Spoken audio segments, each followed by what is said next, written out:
Good afternoon, all. My name is Alan Neef, and I work for Councillor Plante. We're just going to let a couple more minutes pass so that those that are registering are coming in to get more attendees to be present. So we'll just give it a couple more minutes and then we'll start. Thank you.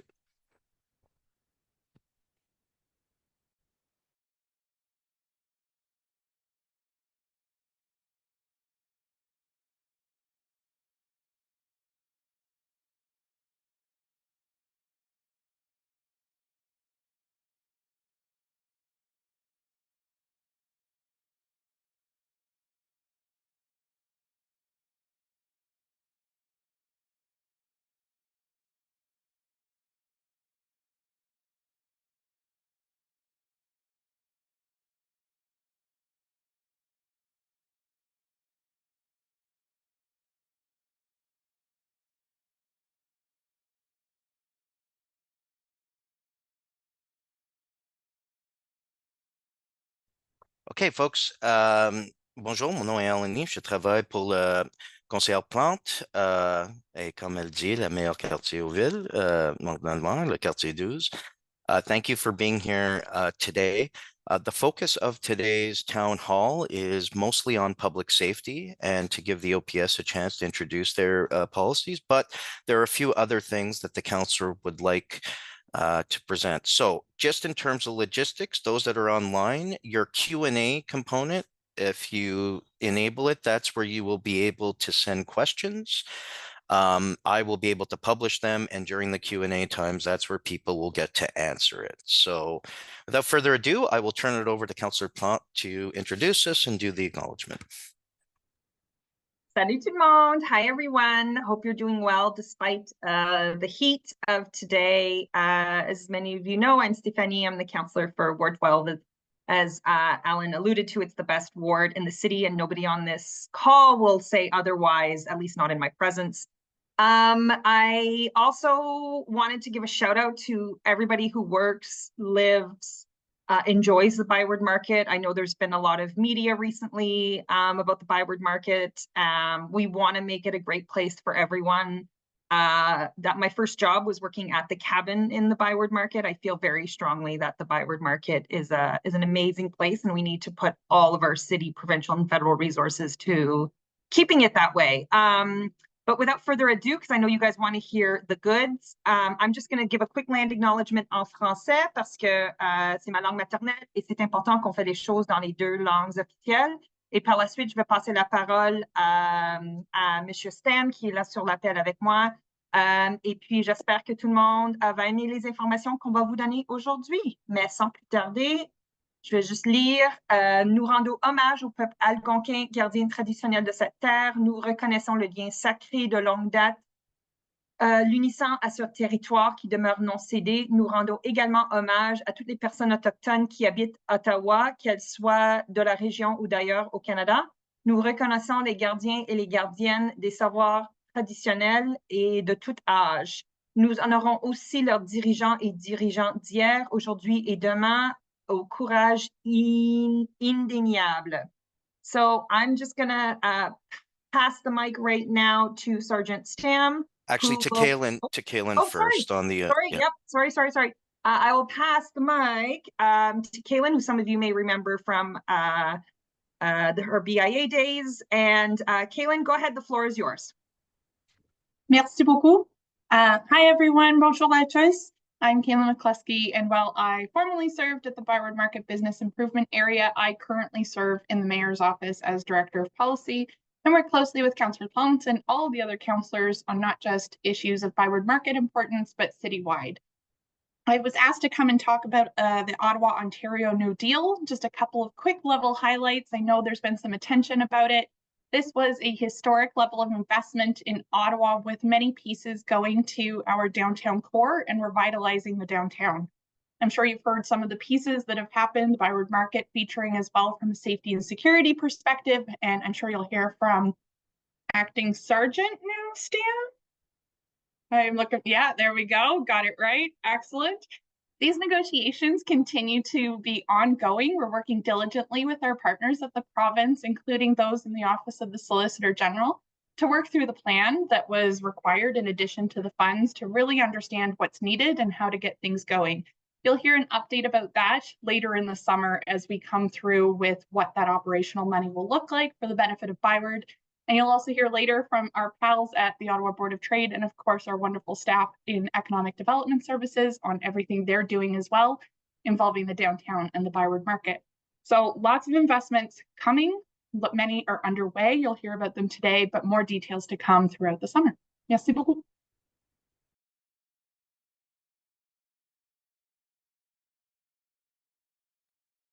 OK, merci beaucoup, Kaylin. On apprécie beaucoup, disons, tous les efforts que votre bureau, que toi personnellement, je sais que tu fais pour le marché By. I like to remind people that this is the second highest tax base in the city, and the more we can make it awesome means more benefits and good things for everyone across the city. So, Alan, I'm sorry, I just lost the agenda. Which one is the next? No problem. So next is Constable Stem. Constable Stem, you have the floor. I am just going to share my screen and then you will be good to go. Hello, Constable Stem. Take it away. It's Sergeant Stem. Sorry, Sergeant Stem. I apologize. Yeah. Okay. Vas-y, merci beaucoup. Yes, thank you so much, Councillor and Alan. Thanks for the introduction there. So I'll actually also invite Anita Grace, who is my partner on this strategy, to present with me. She'll be starting us off. Anita, are you ready to go?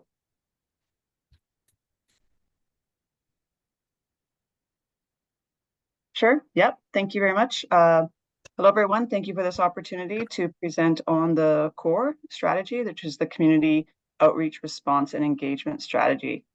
You can advance the next slide, please, Alan.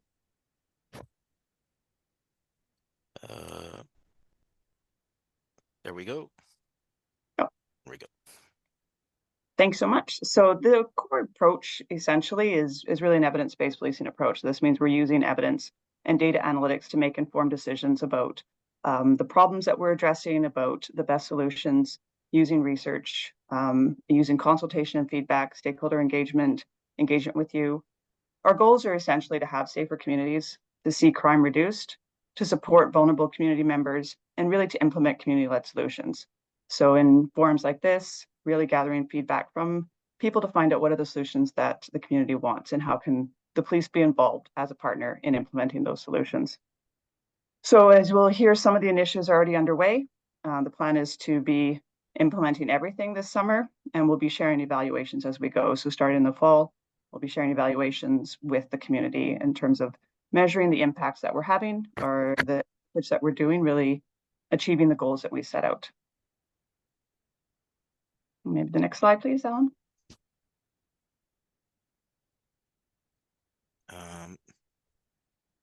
If it could, there we go.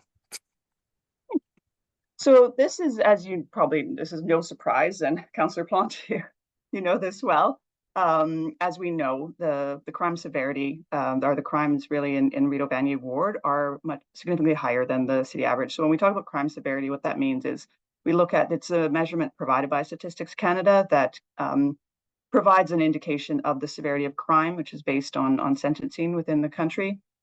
So that measure here that we're showing just indicates how the average crime severity in the Rideau ward is 3.5 times higher than the city overall.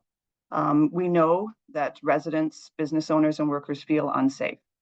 And we hear that through surveys, we hear that through direct outreach, we hear that through consultation. We know that many people feel unsafe.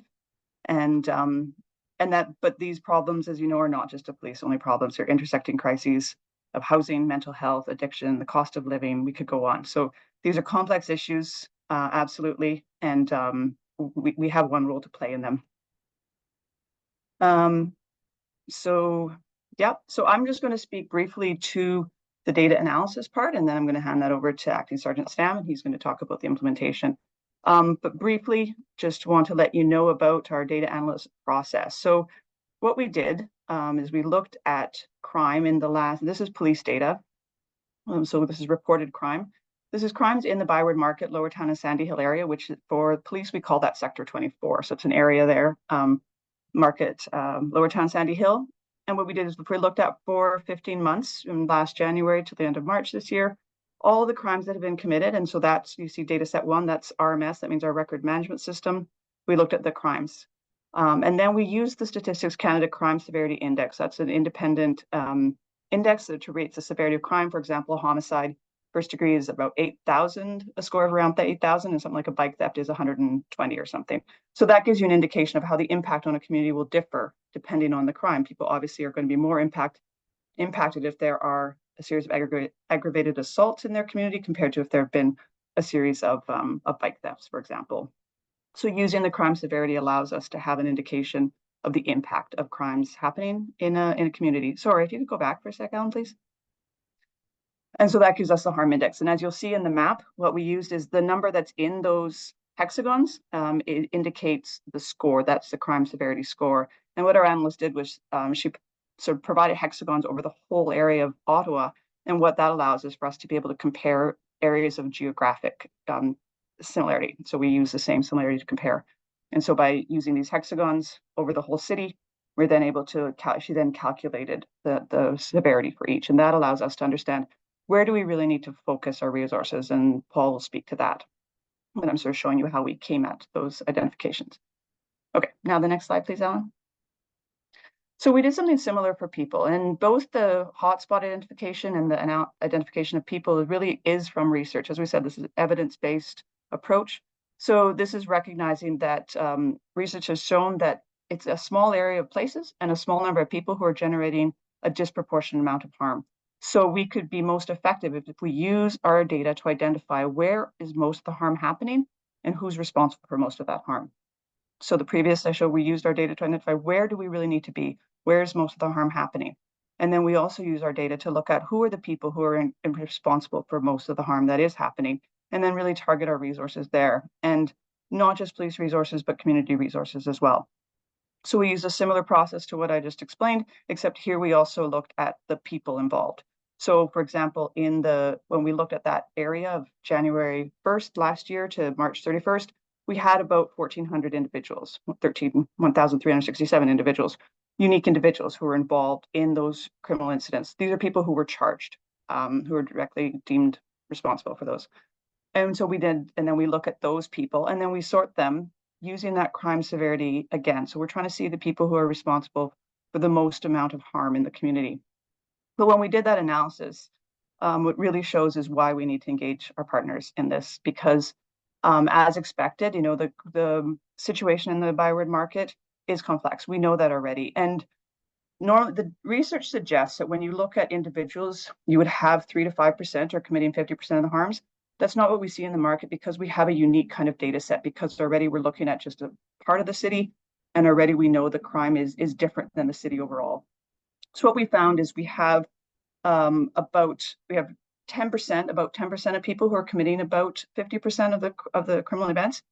But when we look at those people, who are those, that top 10%, half of them are either listed as no fixed address or their address is a shelter. So that's a real indication of why we need to work close with our partners. We also see that they're young. There are 10% that are under the age of 20, 30% under the age of 30. We saw that 47% are racialized. So these are some of the analysis that we started doing. We're also, the next step is going to be look at identifying people we call familiar faces. So these are the people that are repeatedly involved with law enforcement, not necessarily always charged, but just repeatedly involved, to which officers are responding multiple times. And we want to identify those people and find out where we can get, whether it's often it's not a criminal justice approach, it's working with our partners to find the most appropriate response to help people. So that's the analysis part, and I'm happy to answer any questions afterwards. But now I'm going to pass it on to Acting Sergeant Stem. Perfect. Thanks so much. So I think it's important to reiterate that the focus of this strategy is to address community safety, public safety. I think it's, we can all acknowledge that the factors that are driving a lot of this crime problem, this public disorder problem, are sort of outside of the scope and the mandate of the police in terms of, increasing levels of folks who are experiencing homelessness and increasing levels of people who have problematic substance use disorders. and using substances in public, and same goes for some mental health. And so what the police can do is we can focus on the public safety and the community safety aspect of that, and the way that those issues have affected and impacted community safety. And so one of the number one things that we hear from the community, from feedback, is we want to see more police officers, and we want to see them more frequently in public, especially on foot. We want to have more interaction with the police.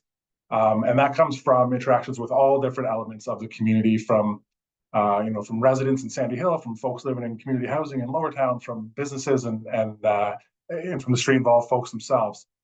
And the first thing we want to do is we want to acknowledge that we want to increase our police presence as effectively and efficiently as we can, acknowledging that we have very limited frontline resources to invest.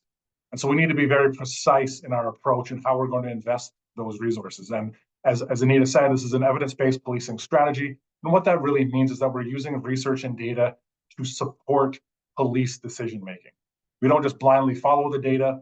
We use the data and the research to support the police decision-making. And we also take into consideration community feedback to support police decision-making, because that's ultimately who we serve. So in terms of figuring out where can we have the most bang for our buck, where can we have the greatest impact by investing our limited resources, we wanted to look at places, and we want to look at areas of crime concentration.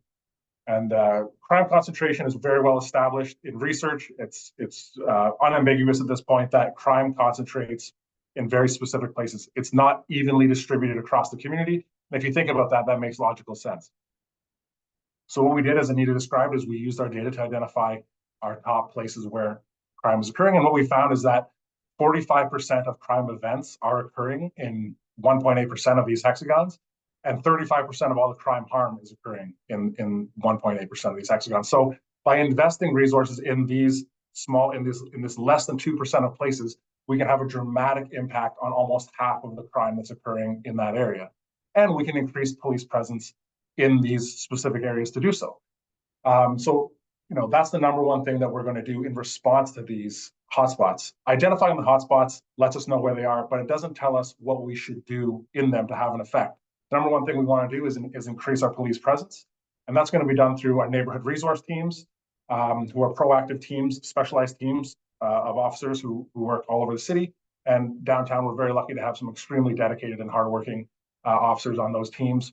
And additionally, we're going to bring in our frontline patrol officers to augment that. Frontline patrol officers are what we would say, they're slaves to the queue, meaning that they are always having to respond at any time to emergency calls that come in, and they have a limited time for proactive policing. But when they do have time, we want to engage with them in these hotspots and have them get out of their cars if possible, do some patrolling, engage with the community in those areas, and really demonstrate that increased police presence. And the point of that is that this is not a police crackdown. These are not enforcement sweeps. This is not a heavy-handed policing imposition of force. What this is, again, in response to community demands, increased police presence in these key areas to have a deterrent and preventive effect.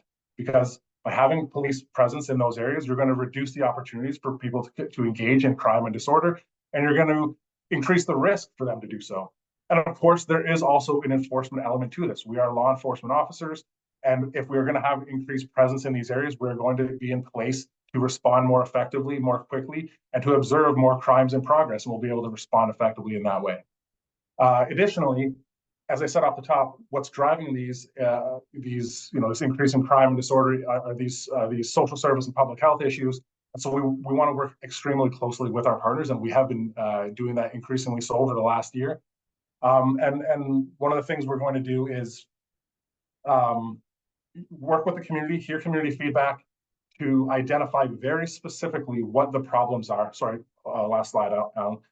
Very, very specifically what the crime problems are. What does the community feel, and what do our partners feel the crime problems are, and how can we directly address that? And one way to do that is situational crime prevention, or crime prevention through environmental design, which is addressing ways in how we can increase security through the environment, whether that be clearing lines of sight, increasing lighting. Might have to put up some gates or some fences in some places. We're going to do that. And we're working with our partners at the Rideau BIA, the ByWard Market District Authority, and our community associations, as well as our nonprofit partners, to make that happen. And then additionally, because again, these issues are social service and public health related, we want to make sure we're getting the appropriate outreach teams into those hotspot areas. So we're going to be working very closely with the city's community engagement teams. We're going to have integrated patrols with police officers and those community engagement teams on a regular basis throughout the week, concentrate on these hotspot areas, get police in there, but also get that outreach support in there to direct people to the appropriate services. Next slide, please. So having said all that, and having said that this is an evidence-based strategy, is it actually effective? How do we know that this is going to work? And there's an overwhelm. When we say evidence-based, everything is evidence-based these days, because anyone that has data says that it's evidence-based. But what we say when we say something is evidence-based is that there's a huge amount of legitimate, rigorous academic research that supports what we're doing here. And hotspot policing has been found overwhelming to provide the strongest evidence of police effectiveness that is now available. It's one of the best studied, best supported policing strategies that there is. And overwhelmingly, it's been found to be effective without negative impacts on community and police relations. Something that people will sometimes cite as a criticism of hotspot policing is, well, it's just going to push crime around the corner. You put more police here, well, they're going to go around the corner and do that.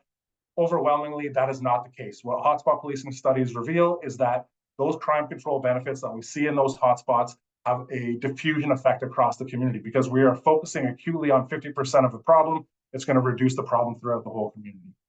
Next slide, please. So that deals with places, but moving on to people. Again, that law of crime concentration applies to people as well. So we know that crime is concentrated in a small number of highly active offenders. And as Anita said, we found that about 10% of offenders are contributing to about 50% of crime harm. So those are the 10% we want to focus on. There's also a huge amount of evidence-based research supporting focused deterrence and focused enforcement strategies. So we know that it's going to be effective if implemented correctly. And within that 10% of offenders, there's a subset of people who are high harm offenders. And these are people who are engaged in high harm, serious and violent crimes. And for that subset of people, what we really want to do is focus with law enforcement. That is the most appropriate tool. These are people who are carrying guns and other weapons. They're engaging in violence, robberies, assaults, trafficking in fentanyl and other toxic drugs. And so for those folks, we really want to have a direct law enforcement approach, and that is going to have that deterrent and preventive effect. And then the way that looks in practical terms is our neighborhood resource teams will be able to be provided with these lists of the folks who are engaged in these contributing to these high harm issues. And then they will engage with them through enforcement by arrest, through executing warrants, compliance checks to make sure they're abiding by their court-imposed conditions, et cetera. And we're also working very closely with the Crown's office to make sure that happens. Additionally, because what we see is sort of this catch and release issue where we're arresting the same people over and over and over. They're being sent to court. Maybe they're doing very short stints in detention, but they're being released and they're back into the situation, that this cycle of crime and criminalization. We're working with the John Howard Society. We're developing a partnership there where we can help fund some of these diversion programs to get folks especially who are just being released from detention, back on the right track right away, so they're not going back downtown and getting and re-engaging in the same issues. We can get them back on their feet through these transitional housing and support programs. And then, again, as Anita said, within these offenders that we've identified, there's another group, and these are people who, sorry, yeah, Alan, you can go to the next slide, please. Thank you.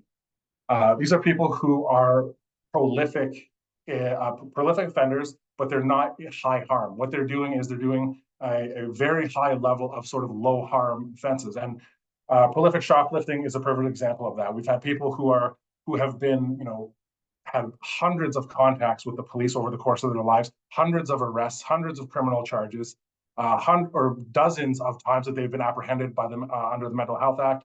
And yet we're still interacting with them on a daily basis or weekly basis. And so we know that approach hasn't been working, and it's chewing up a ton of police resources dealing with the same folks over and over. And the reason for that is that we're not addressing the underlying root causes of why they're offending. Prolific shoplifter, for example, is stealing every single day to potentially fund their drug use. And so if we can arrest them and they can go to jail for a little bit, or they'll be released from detention, or they'll go to court and be released right away, and they're right back into that cycle, and we're just doing it over and over again. We're spinning our wheels. And so for that reason, what we've done is we spent the last year working with over 30 partners from across the community to build this Ottawa Downtown Integrated Community Situation Table. And previous to this, Ottawa was one of the only cities in Ontario that did not have a situation table. There are 70 situation tables across the province and many more across the country. They're proven to be very effective. We're in touch with almost all of them to learn those best practices and take what we can from them, and we've learned a lot in that way. And so it was essentially created to support people who are at risk and at acutely elevated risk of harm from a number of factors, and who are frequently interacting with the criminal justice system, and divert them to give them the support that they need so they no longer need to commit those criminal offenses. So for example, with the prolific shoplifter example, we want to get them the support that they need, whether that be housing, detox, treatment and stabilization, safer supply, whatever it might be that's going to, interact with them in a way that's going to support them to having to stop committing those crimes. And not chewing up frontline resources, not only with the police, but other frontline responders as well. The situation table is community-led. It's chaired by Sandy Hill Community Health Center and the Salvation Army Outreach. The police are one partner at the table, but we do not run the table. We have a coordinator, Constable Nicole Barber is the coordinator at the table for now, until we have a community partner to fill that role. And we follow the mandate and the guidelines of the Solicitor General of Ontario, who provides us with all the guidelines and best practices for how to run a situation table. So far, it's been incredibly successful. We've had quite a number of very successful referrals to the table, and those people are getting the support that they need, and they're being diverted in the way that we intended. So really happy with how that's going. Next slide, please. The Neighborhood Operations Center, which has been in the news a little bit this week, it is up and running. It is operational as of Monday, as of June 3rd. We did have a slight delay because of some graphics that need to be installed. And that'll be done within the next 2 weeks. And then we'll be announcing our official grand opening. And of course, everyone will be in the loop on when exactly and what that exactly is going to look like and when exactly it'll be. And the Neighborhood Operations Center really is foundational to the core strategy. It provides us with a physical space to do this work out of. And that includes both planning police operations and launching points for police operations in the area, but also working with our partners, collaborating with our partners. It gives us a space. We're not meeting in coffee shops and always trying to scramble to find a place to meet, especially for big groups. We can have a centralized place for us to meet. Right now, it is sole occupancy by the Ottawa Police, but we very much want this to be a shared space, to have an array of partners there. And we're working and developing agreements to share that space with the community engagement teams, with our Ottawa Paramedic Services, with the OC Transpo Special Constables, and hopefully also with Ottawa Bylaw as well. We can collaborate more effectively in how those frontline services are working together to address these issues in the core. Step one of expansion is where we are now. It's just opening, but the vision again is to have more of a permanent home for these partners, and also potential future access for public to come in and be able to report crimes and things like that, as we see in our other community policing centers across the city. That's not the way the NOC is designed currently. It is only for police access. There isn't public access at this time. So again, as I said, it was fully operational as of Monday, but the official grand opening will be announced shortly. Next slide, please.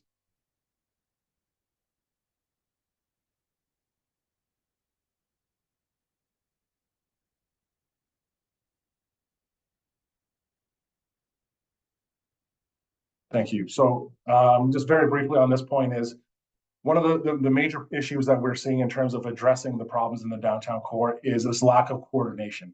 There's a lot of really great folks doing great work with a ton of dedication and hard work, but we don't have the coordination that we need. We're not always all pulling in the same direction. Sometimes we're overlapping, duplicating work, and sometimes we're working against each other. So what we envision is this community advisory board, which is a cross-sectoral task force of partners who can sit together at a decision maker level and can hear about some of the roadblocks that we're encountering at the ground level while we're implementing the core strategy, and what our partners are seeing in terms of their roadblocks, in terms of lack of resources for housing, for treatment, and can then get together, look at what our assets are, what are our roadblocks, what are our barriers, and then advocate at that decision maker level for policy change to clear up some of those issues and let us move forward as effectively as possible. That is still in development, and we hope to have a more formalized structure, an announcement for what that community advisory board will look like and what our partners will be towards the end of June. Next slide, please. And finally, Anita touched on it at the beginning, but again, as this is an evidence-based strategy, we really want to know how effective we're being. Traditionally, a lot of strategies and plans get implemented, and we can all sort of pat ourselves on the back because we had great intentions. but we don't take the time to measure our successes. And implementation needs to be measured not just in terms of the work we're doing. For the police example, how many police officers are we deploying? How many times are we putting officers into hotspot areas? How many tickets or arrests are we making? Those are measures of our outputs and our work, which is great. But what we really want to know is, what are the outcomes? What effect are we having on the problem? So is crime going up or down? Is crime severity going up or down? Are the calls for service to frontline emergency services going up or down? But really, most importantly, what we really want to know is, what are the perceptions from the community? What, again, as I said off the top, the most important thing that this strategy is aimed at is improving community and public safety. And folks' perceptions of their safety really becomes their reality. If you feel scared, then you are. And so that's what matters, is perceptions of safety, security, and fear. And we're very determined to be effective at measuring that. We've already implemented surveys, and we'll continue to sample using surveys going forward at regular intervals, so we can have that measure of how effective we're being. What does the public think of how effective the police are, and how they've noticed a decrease in fear and an increase in safety. And also, we want to measure community-police relations. What effect is this having on relationships with the police? What are the perceptions of the police? How effective, neutral, respectful, and fair are the police while we're engaging with the community, and in terms of the strategy overall, and in terms of individual interactions. So that wraps it up. Thanks everybody for your attention, and happy to take any questions. So thank you very much, Sergeant Stam. If you look in the Q&A tab, there are some similar questions there. First of all, I just want to answer the first one that I put in the first one. While there are many solutions, as the counselors mentioned, with respect to housing, mental health, and all that, the focus of this right now is on the public safety part. You are absolutely right that other issues need to be addressed, but we don't have the time to represent them here. Counselor has said very clearly that she wants deconcentration, more wraparound supports, and wants people to be housed. So we're moving in that direction. I would like to, Paul, if you could look at the other ones, there's similar questions on, okay, so what is the data, what is the data showing us that we don't already know about data, like in terms of the hotspots? That's some of the general questions that are there. And then questions around the commitment to this leadership table that people are asking, and we'll get into some other specific questions. But I thought Josiah's question is a good segue that we didn't do before. And so at this point, with the same groups of officers, how do you plan on staying in the Corps? I'd like to introduce Superintendent Maloney and Inspector LeBlanc to give sort of a brief, just introduction to them, and in terms of the new district model, and where Inspector LeBlanc is leading up the command center for our district, which includes several districts. So by all means, why don't you go ahead, either Superintendent Maloney or Inspector LeBlanc, or both? Sure, I'll start off, and then I'll be handing over to Inspector LeBlanc. So I'm Superintendent Maloney, and I'm in charge of a project where we're looking at implementing a new district service delivery model. But before we get into that, we got to go back a little bit and look at what's going to govern all this, and that'll be the Ottawa Police Community Policing Strategy. And you heard bits and pieces of this throughout Sergeant Stam's presentation, and with respect to some approaches here. And what that strategy is about is providing a greater means of communication between the police and the community. It's looking at how to take what is seen as your priorities, your concerns, and marrying them up with our data to be able to have an idea about, where we need to concentrate our work. On top of that, we would be looking at how do we build our partnerships and co-develop some of the solutions involved here, because not everything is a police solution, but we do need to work with you to come up with some of these, some of the ways that we're going to address the issues, and then have a more open and transparent communication of those, of the results of the work that we've done. So in order to make that happen, then we need to be able to provide the right resources to an area to address its unique needs and its unique concerns. And that is where the delivery model comes into play. So the approach we're taking is we're doing a pilot, and the pilot is taking the concepts through from the strategy and seeing, okay, what can we do to put resources against some of these concepts and start building out a new model. So the pilot started on the 6th of May, and it's going to run for approximately 20 months until December 2025. And then in January 2026, we will transition into the full service delivery model. It's based on 4 districts, of which Central District is one of them. And the idea behind that is to provide geographical ownership. So I won't get too further into some of that, some of the details on there, but we are building this out in consultation, and we are trying to find a way to become more responsive in a more timely manner to the needs of each community. So you already heard from Sergeant Stam with respect to CORE. We do have Inspector LeBlanc, who is the inspector for the Central District, and he'll take over here in just a second. But we'll also be hearing from Abid Jan, who's the director in charge of the Ottawa Police Community Safety Wellbeing Branch. And that is a pivotal piece that is going to connect all our districts together under a community safety wellbeing, we'll say, coordinated effort with respect to community stakeholder engagement, et cetera. So you'll hear more from him about that. So I'll turn it over to Inspector LeBlanc, and he can give you a little bit more information on his roles and responsibilities as a district inspector. Thanks very much, Superintendent, and thanks for the invite to the meeting. My name's Jeff LeBlanc, so I'm the newly installed inspector of the Central District. So basically, the way it's roughly organized is each inspector has been assigned 6 wards. So obviously, this ward falls within my responsibility. And when we talk about district policing, we refer to the community response. So I would oversee the neighborhood response teams and community police officers, which have already been out and available in the communities. So I'm basically the only new addition, in phase 1 of this rollout. So I started May 6th. My primary responsibilities for phase 1, which goes through August, is to basically introduce myself and open a line of communication with all of the councillors, which I've done. I've had the opportunity to meet with Councillor Plount and her staff, and attend meetings like this in the different wards. We also have, traffic's a major concern. So we have a district traffic response, which we're developing as well. And as we move through the phases of the project, you'll start to see more resources available and our teams more staffed up. So, the bottom line is we're here to open lines of communication to hear what the problems are and to implement the strategies that Sergeant Stam and Superintendent Maloney have mentioned. And I have, an open door policy and an open line of communication with the councillors to make sure that we get the information that we need and to apply the evidence-based strategies that have been discussed. So that's my role, and back over to you, Alan. Thank you.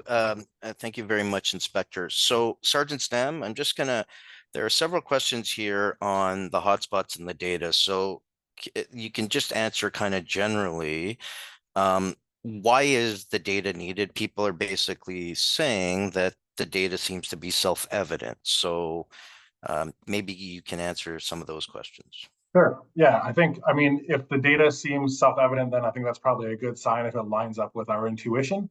But as we know, or should know, human beings have an incredible amount of bias of all kinds. And if we just go by our gut and say, well, we sort of feel like this is where the problem is, and we feel like these are where the bad guys are, that's not reliable, and that's not evidence-based.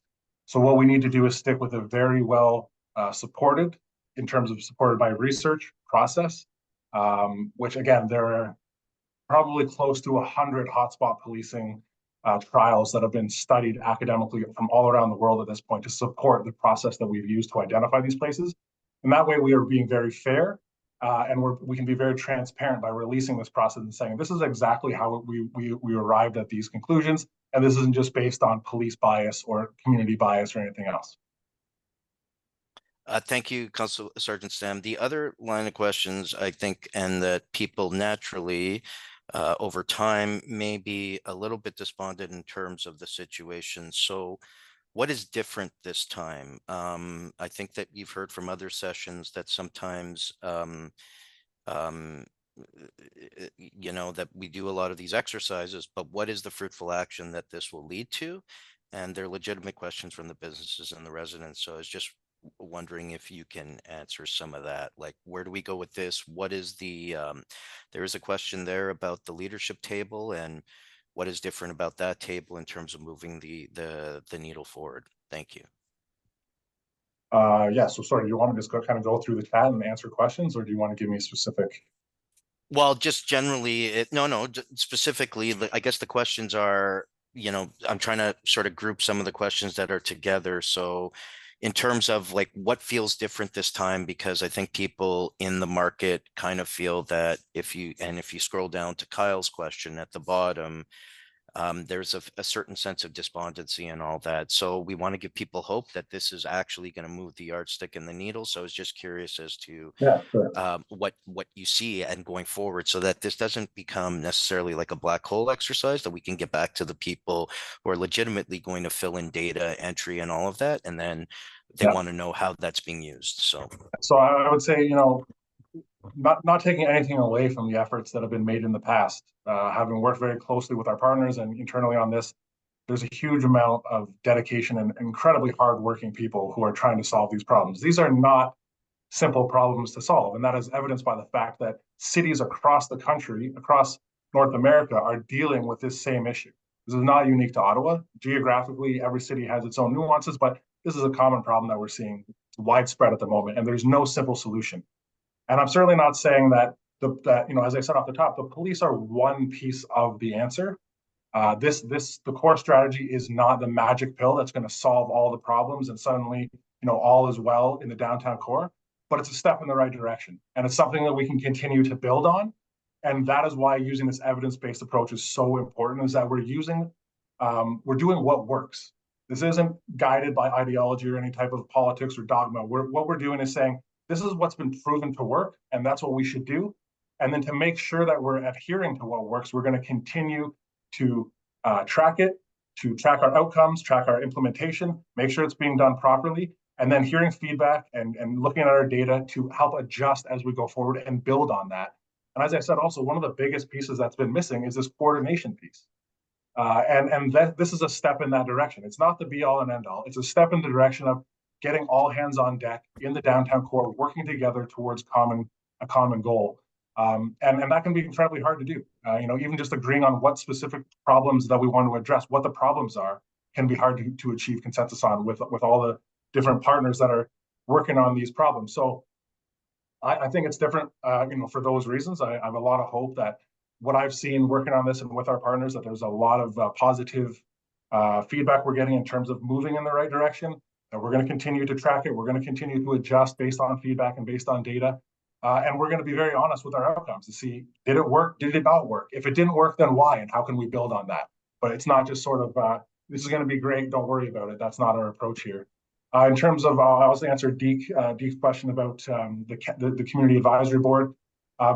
Currently, we're not ready to sort of publicly announce who's already committed. We've had a number of conversations with different partners, but certainly I think, you know, the BMDA would be essential to have as a part of that board moving forward.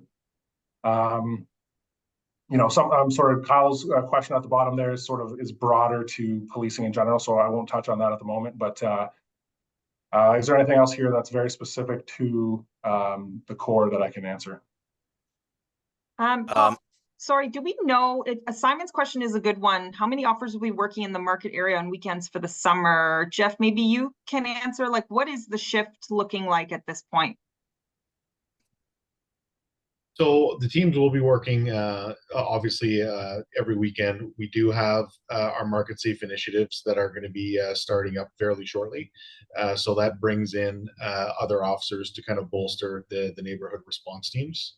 And it's mainly guided by neighborhood response. So we're going to be starting our weekend market safe, as well as some daytime weekday market safe initiatives.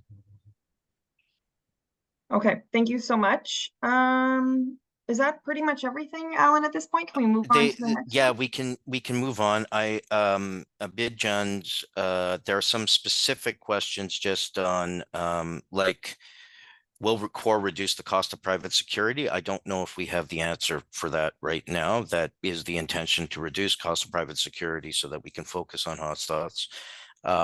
And yeah, I think that is. Sorry, Go ahead. I just want to give Seb the opportunity to speak.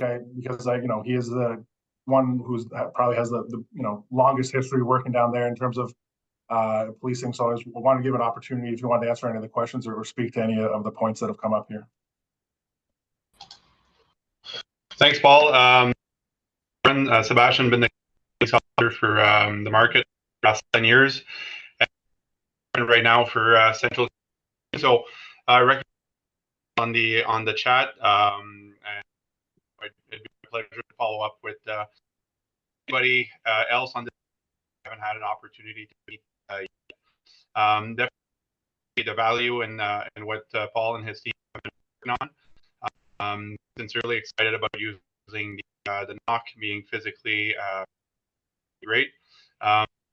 Today doing bike patrol street to Clarence with some residents that have, and again, that's an open line that I've always maintained with community, and that now that CORE has been launched, these concept ideas moving forward, I'm in regular contact with Paul to connect again, anybody from the community that either has ideas, wants to get crime prevention role that I'm proud of having, and I'll continue to serve moving forward. So I'm trying to go through the Q&As there, but I think addressing most of them. Folks, I get that some people have to a certain extent given up or are a little jaded with the situation. We really, even for a given circumstance where you call police and there's a little longer, again, with the work that statistics moving forward, again, those calls when we're again not give up. So again, I'll drop my anybody that doesn't have it, and please shoot me an email and I follow up with anybody individually. Seb, you were just cutting in and out there. Sorry, your connection in the bunker you find yourself in was a bit off. So if anybody has any questions specific for Seb, you can also just put them in the chat, and we'll try to get them answered as soon as possible. But Alan, I think we're okay to move on, right? Yes. So Director Abidjan on community safety, as Superintendent mentioned, I am just going to share my screen, and the floor is yours, Director John. Thank you very much, Len. Thank you, Councillor. Thanks for this opportunity. This is great. So I'll be quick. I'll keep it very high level just to provide you an idea. Councillor, you unmute, please. Thank you. Sorry. So just to give you an idea about the community safety and well-being side of the OPS, and this is critical because, and the timing is good because we are working on the community safety and well-being framework, which we are going to bring to this group if possible for consultation and feedback. So this is a good opportunity to give you an overview of how are we structured, and what are we going to do, and what are going to be our next steps. So can you just go to the next slide? So here what you see is the structure of the neighborhood policing director. So if you think about the OPS, so we have frontline policing, right? And then the other stuff which is behind the scene, particularly the neighborhood policing. So there are two aspects of that neighborhood policing. One is the neighborhood policing, which you see at the top in blue. So we have the NRTs and CPOs there. And then the community safety and well-being, all those units which come under the community safety and well-being are represented in the green at the bottom, which includes like 3 main sections, like community engagement. So we have the diversity and resource relation team there. We have the strategic partnership and engagement team there. For community safety services, we have the mental health unit, we have the crime prevention unit, we have the adult pre-child diversion unit, and the youth strategic services, so youth unit. So all those units are under the community safety and well-being side of the house. So now what is actually community safety and well-being? If you just go to the next slide, what we are doing is like looking into these. Can you go to the next slide, please?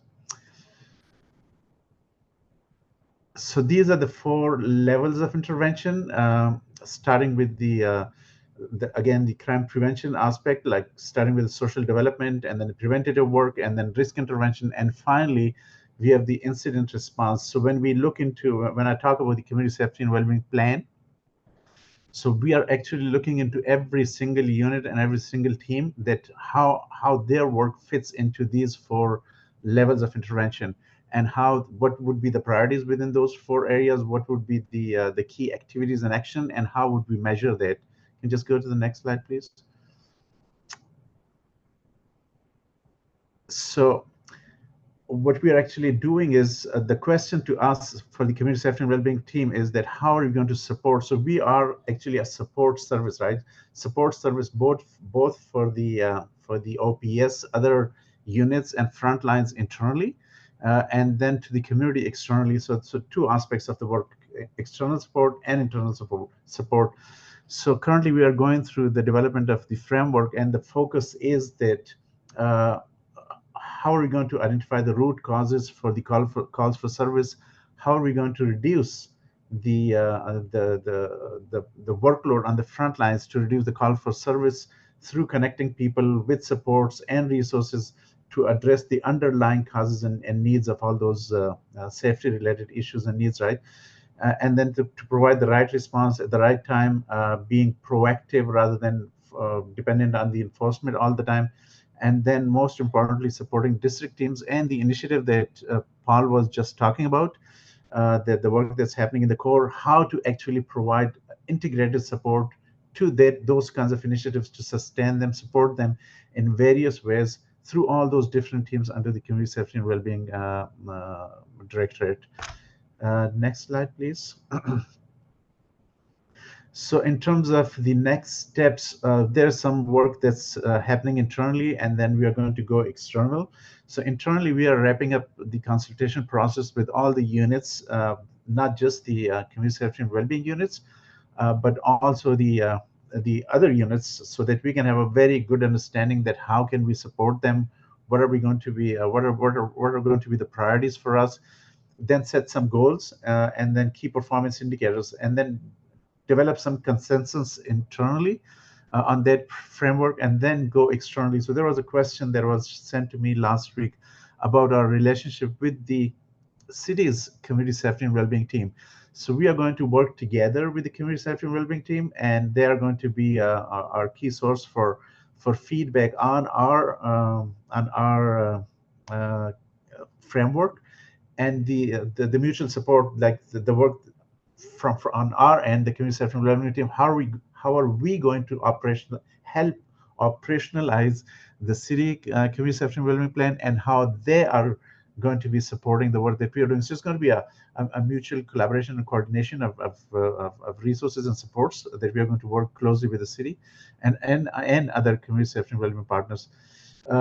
So and then there will be definitely a feedback mechanism in the framework, and then we'll finalize our draft, and then for the community engagement strategy. So once we have our framework developed internally, the draft, then we'll go out to the external groups and CSWB teams at the city and other community stakeholders, get their feedback, and then finalize that, and that will become our official community safety and wellbeing plan framework, right?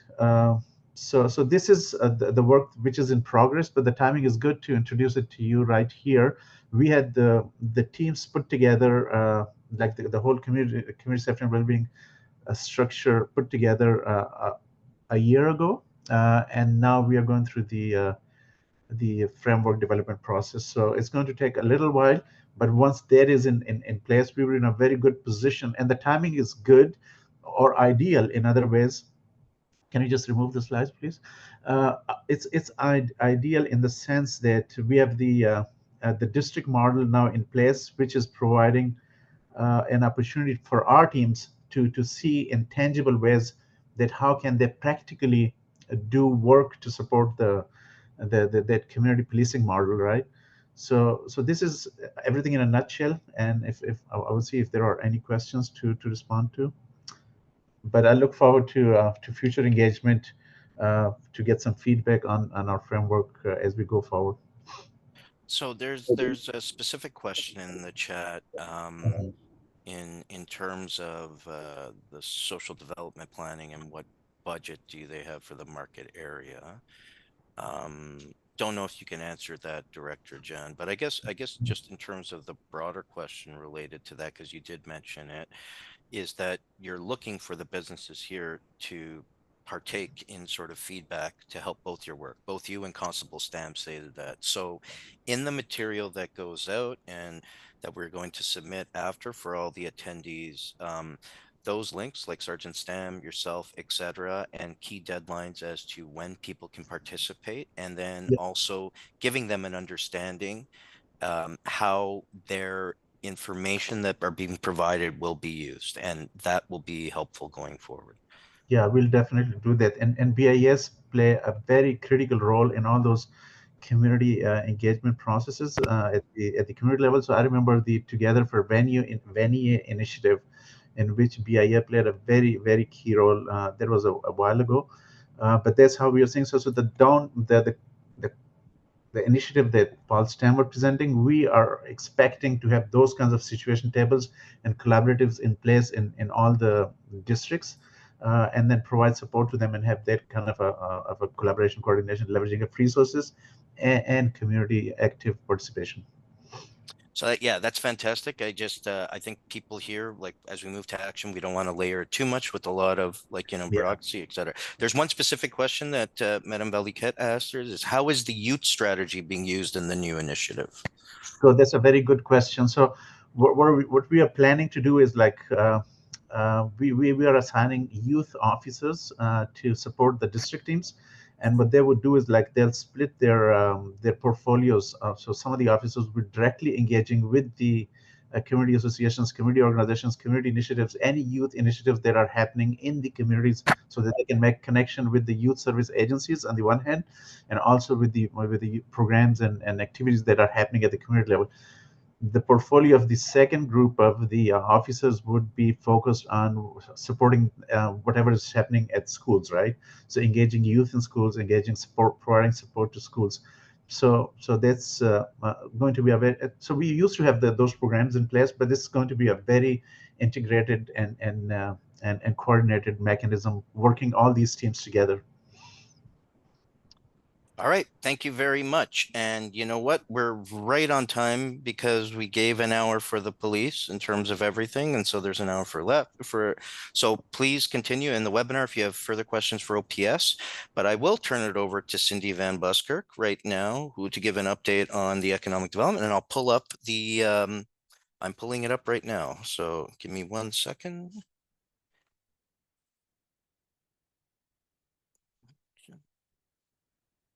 That's great, Alan. Maybe while you're doing that, I'll just get started with a bit of an intro for the first slide. Good afternoon, everyone.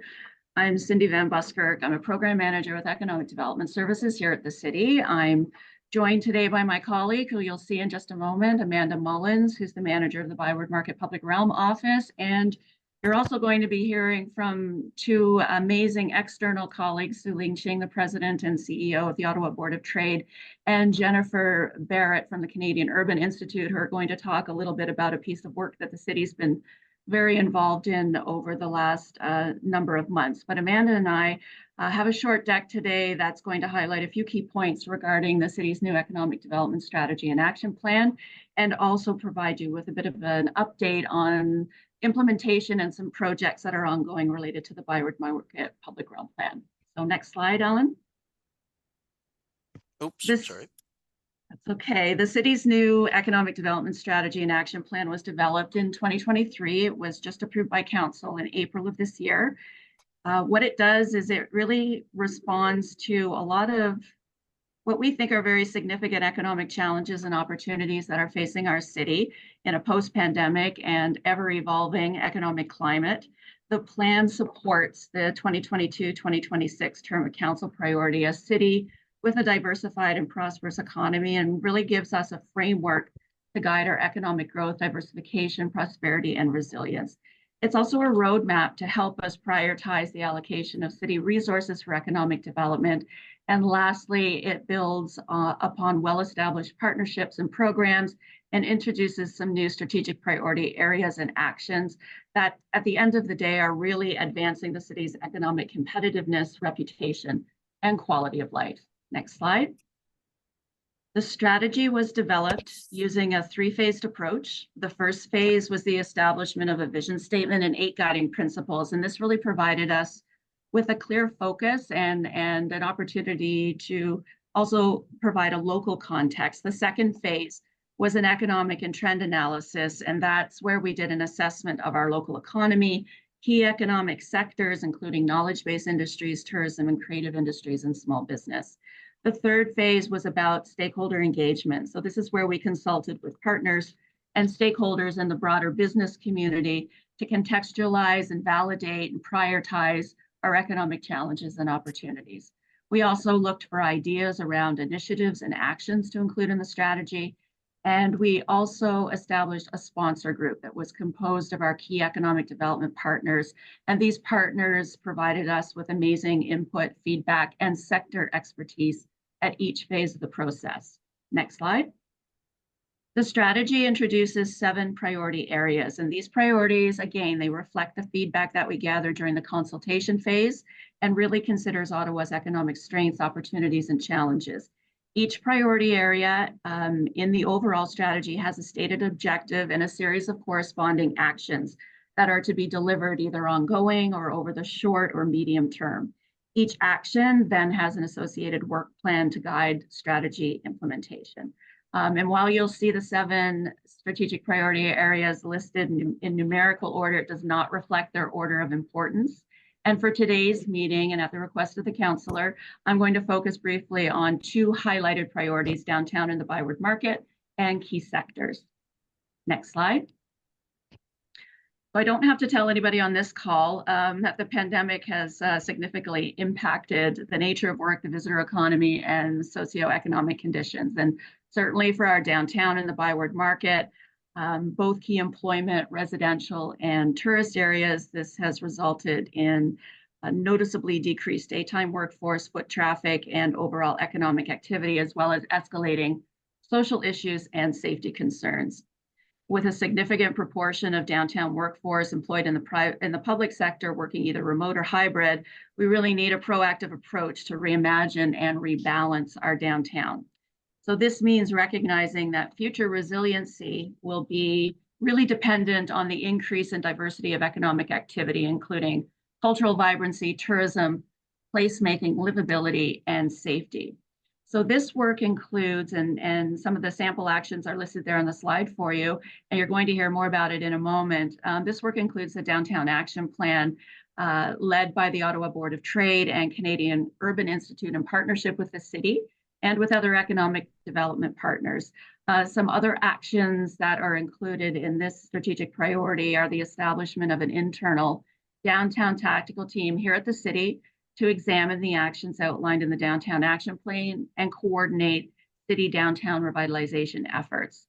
We're looking to prioritize some high impact, low cost public realm improvements, marketing our downtown to residents and visitors, and showcasing our neighborhoods, our small businesses, our events, and our festivals, and coordinating celebrations for the 200th anniversary of the founding of Ottawa Bytown in 2026 and the ByWard Market in 2027. Next slide. The key sector priority objective is about supporting small business and entrepreneurs and growing our knowledge-based and tourism and creative industries. This priority has the most actions attached to it, and requires the most collaborations with our economic development partners who are already working very, very hard to advance sector priorities and programming. Specific to the city's support of this priority, some sample actions are there on the screen. Relaunching our innovation pilot program, which provides entrepreneurs and startups with the opportunity to test their product or services with the city or a partner prior to going to market. Working with Invest Ottawa to develop an inventory of sites for investment attraction with a focus on the unique attributes of each area of our city. Implementing the Nightlife Commissioner Office, and I think I can say to this group that there will be an announcement coming very, very soon on our new Nightlife Commissioner. And something that I know that this group is interested in is undertaking a small business needs analysis to determine what supports the city can provide to business owners. You know, we hear anecdotally all the time that there are barriers to doing business in Ottawa and working with City Hall. Sometimes when we probe, it's hard to get really good concrete feedback on what those barriers are. So we think the time is now to identify what those barriers are, develop some solutions. So we're going to be working this year to build out a bit of a framework around that engagement and undertake a robust consultation with the business community very, very early next year and see what solutions we can develop. Next slide. In terms of 2024, where our team at the city is at and where we'll be going over the next 6 months, we're going to continue to deliver all of the programs and services that we have been delivering already, and we'll also add the actions that you see listed here, including developing a new talent plan based on a labor market assessment that is already underway, establishing our downtown tactical team, which I spoke about, and of course, creating the framework to deliver 200th anniversary celebrations.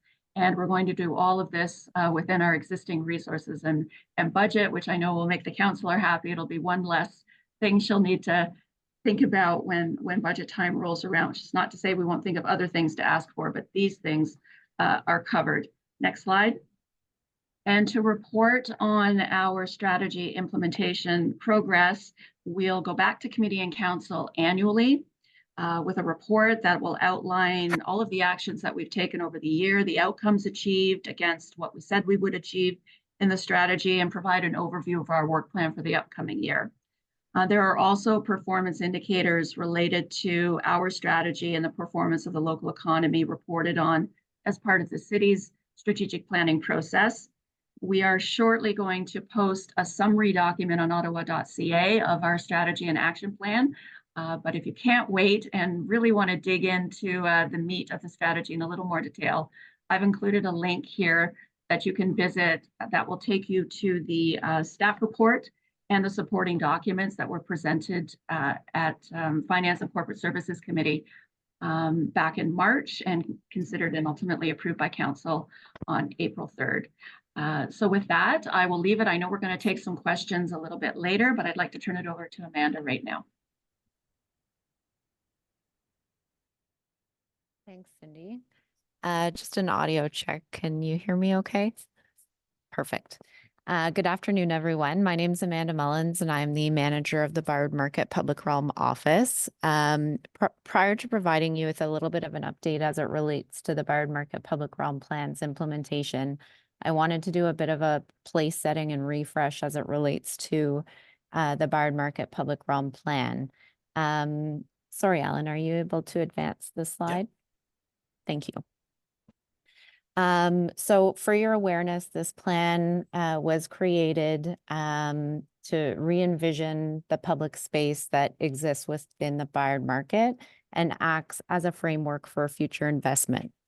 The principles that were taken into consideration at the time in which the plan was created was to create bold and memorable spaces, put pedestrians first. This does not equate to a complete removal of vehicular traffic and parking, but does add spaces where pedestrians can linger and enjoy the overall neighborhood. In addition, it includes amenities for alternate modes of travel. Ultimately, it looks to enhance the visitor experience. When we think of future public spaces, we're adding places for more reoccurring animation, special events, and those sorts of activities. beautifying the market. So when we talk about future investment in these spaces, we're thinking of superior products, lighting, streetscaping. The environment will be welcoming to everyone, taking into consideration accessibility, activities for all ages, and notably families and young children, which I know the councillor is very passionate about. So happy to report that these elements are built in to these future public spaces. In addition, it will support businesses. So some examples, looking at high quality vending spaces that could be available year round in all elements, and reinvesting in the 55 ByWard Market Square building so that it is an anchor to the neighborhood and supporting economic activity throughout the neighborhood. Next slide. So I won't get into this in too much detail, but I did want to acknowledge that as a part of building the public realm plan and its approval in front of council in 2021, there was significant stakeholder input, which included feedback from businesses, residents, federal representatives, community leaders, the City of Ottawa, and the general public. Next slide. So it's been mentioned in a few accounts throughout this meeting already, but acknowledging that there are real issues facing the ByWard market that most doubtably have been exacerbated throughout the pandemic, and investing in the physical space is one way that we can contribute towards revitalization and renewal. For that reason, the city has invested in a dedicated ByWard Market Public Realm office. We are responsible for implementing the vision and the projects that have been outlined within the ByWard Market Public Realm plan, specifically projects that have been prioritized based on their ability to support revitalization efforts and support the broader economic interests of the entire neighborhood. And I'll speak to those throughout the slides. In addition, we are a liaison to the newly formed ByWard Market District Authority, which our colleagues from the BMDA are with us on the call this afternoon as well. Next slide. So in terms of the priority projects that I had mentioned, we're focusing on streetscaping projects of William Street and ByWard Market Square. So these are the streets that run parallel to the traditional market building in between George Street and York Street. We are looking at enhancements to 55 ByWard Market Square, so the market building. We are looking at the redevelopment of 70 Clarence Street. So that's the municipal parking garage in the heart of the market, which in the public realm plan calls to become a destination building. So unique to Ottawa attraction that complements existing retail business restaurants in the neighborhood. The creation of York Street Plaza, which is intended to become a flexible space that includes single lane bidirectional traffic, but also increased space for pedestrians and a flexible canvas for larger special events. Many of these projects does change the look and feel of how parking would take place in the ByWard market, but our strategy does include a parking replacement component. In addition, we work closely with the ByWard Market District Authority as it relates to various special events and pedestrianization pilots that align with the future state of our public realm projects. We are also working with various private development partnerships. So if there's private development happening in the neighborhood, are there opportunities for their investment in the public realm and to support the beautification of the neighborhood? And finally, we are launching and executing a service and asset management agreement between city departments and the ByWard Market District Authority this month, actually. And in essence, this agreement establishes services that will be delivered at a standard higher than what you might see throughout the rest of the city, some tangible examples, and I won't take the wind out of the sails of some of my colleagues that are on the line this afternoon, but street sweeping, garbage removal, increased response for general repairs and maintenance issues. And to support the execution of this agreement, the city and the ByWard Market District Authority is creating an integrated operational support team. So these are city departments that are working in this space on a daily basis. They're coming together in a more coordinated manner to really ensure that that the essence of the service agreement is put into reality for you on a daily basis. Next slide. So in terms of what you can expect from our team this year, I had referenced the service and asset management agreement and the associated integrated operational support team. In addition, we actually received initial funding from council, signaling council's investment in moving forward with the ByWard Market Public Realm Plan. They provided funding to proceed with detailed design concepts for the streetscaping work of William Street and ByWard Market Square. So we are in the process of building out that project, and we will be reaching out to businesses in the fall of this year to discuss that detailed design and coordinate construction activities accordingly. And finally, we continue business case research to advance the council-approved priority projects per the Public Realm Plan, which I had referenced earlier. Next slide. So here are some visuals of the future state of the streetscaping work that, and these projects really act as the first out the gate of the initiatives that will be knocking on your door about in the near future. William Street is currently subject to a pedestrianization pilot. So we're looking to actually invest in the physical space and it not necessarily be temporary amenities that you experience as you walk through the space. In addition, we'll be investing in ByWard Market Square. And I think I alluded to the market vending stalls and the investment in those spaces, infrastructure that supports special events and animation in a more seamless way, i.e. water and electricity. So we're really excited about these projects. They are something that the city is looking to celebrate as a part of a contribution towards the ByWard Market's 200th anniversary. And we'll be knocking on your doors in the coming months to discuss this in more detail. Next slide. So that completes the formal part of the presentation, but Cindy and I are happy to take questions as required.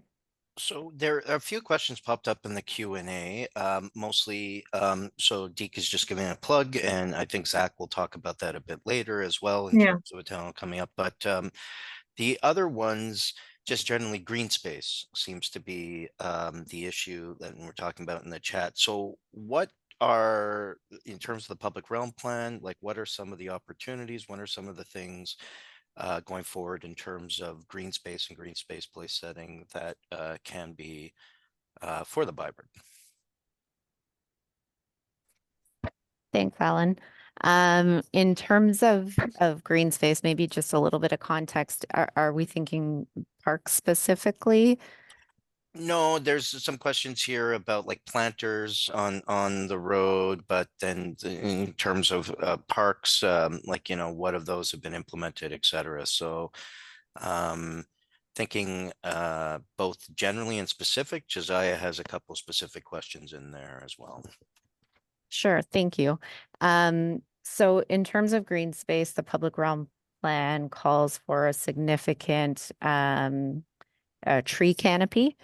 In addition to that, primarily in the York Street Plaza area that I had referenced, In addition, the York Street Plaza, it's not necessarily green space, but it really is that there'll be several amenities. There may be water features, places where people can linger, amenities that people can interact with. Yeah.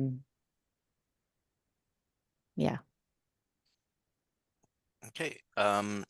Why don't people can ask more questions in the chat, but at this point, I'd like to turn it over to Su-Ling and Jennifer to do their part, and then people can still ask questions about the overall economic development. But turning it over to Su-Ling and Jennifer on the Ottawa Board of Trade and the Canadian Urban Institute's downtown action plan. So I am going to share the screen right now, and by all means, you guys can start. Great. Hi, everyone. Great to be here. Thanks for your time this afternoon. I'm going to run us through a short slide deck, and Su-Ling Ching, my colleague at the Board of Trade, who was instrumental in the plan, is also here. So we're both happy to respond to questions. All right. Thanks, Alan. So many of you will know that a week and a half ago on May 22nd, we released something called the Living Capital, Investing in Downtown Ottawa for a Dynamic Future, known as an action agenda for downtown Ottawa. And this was presented by the Board of Trade, our client, but created by CUI in partnership with many of you who are here on the call, including not only the City of Ottawa, but many of the organizations such as the ByWard Market Authority and the BIAs. So we're very grateful for the input that helped contribute to this plan.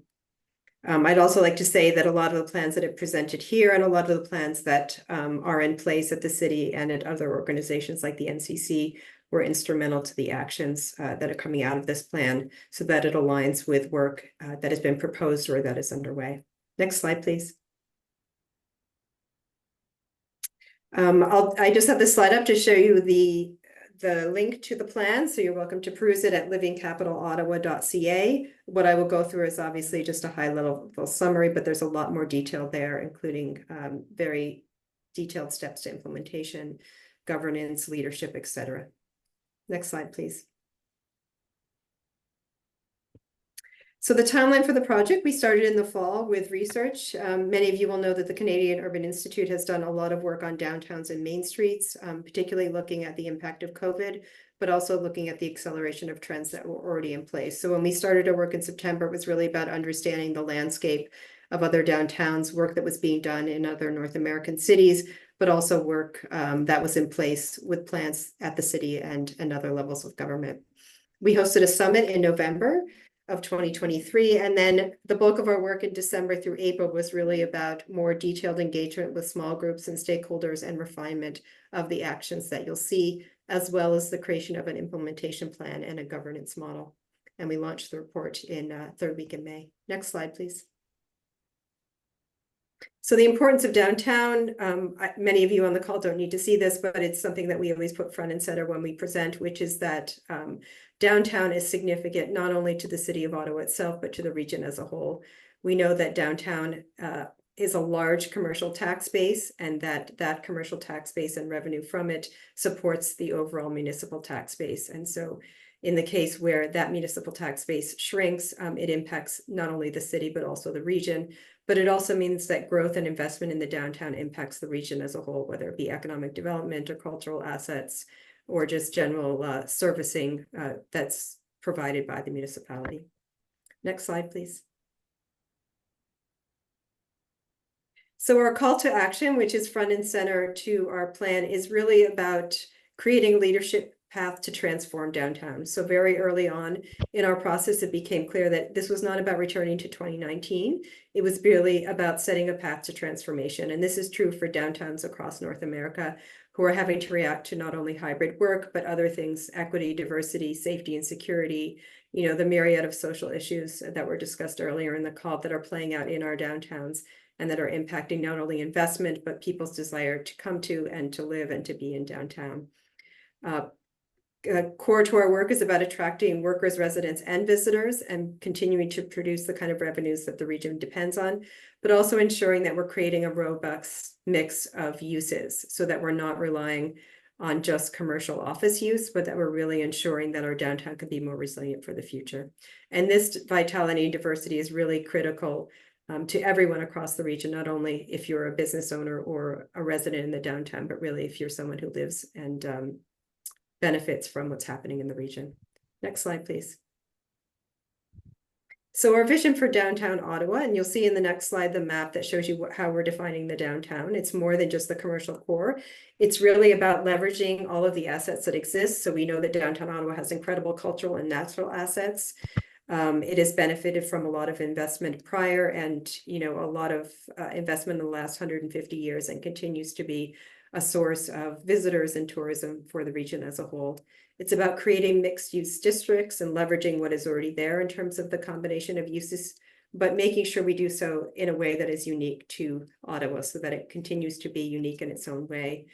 But that and in doing so, we're creating vibrant public spaces such as the ByWard market, that we're helping businesses to be economically sustainable, and that we're ensuring that we continue to maintain and invest in civic landmarks and institutions so that we can not only continue to create the kind of investment and livelihood that we need in our downtown, but that we're also considering equity and climate resilience in doing so.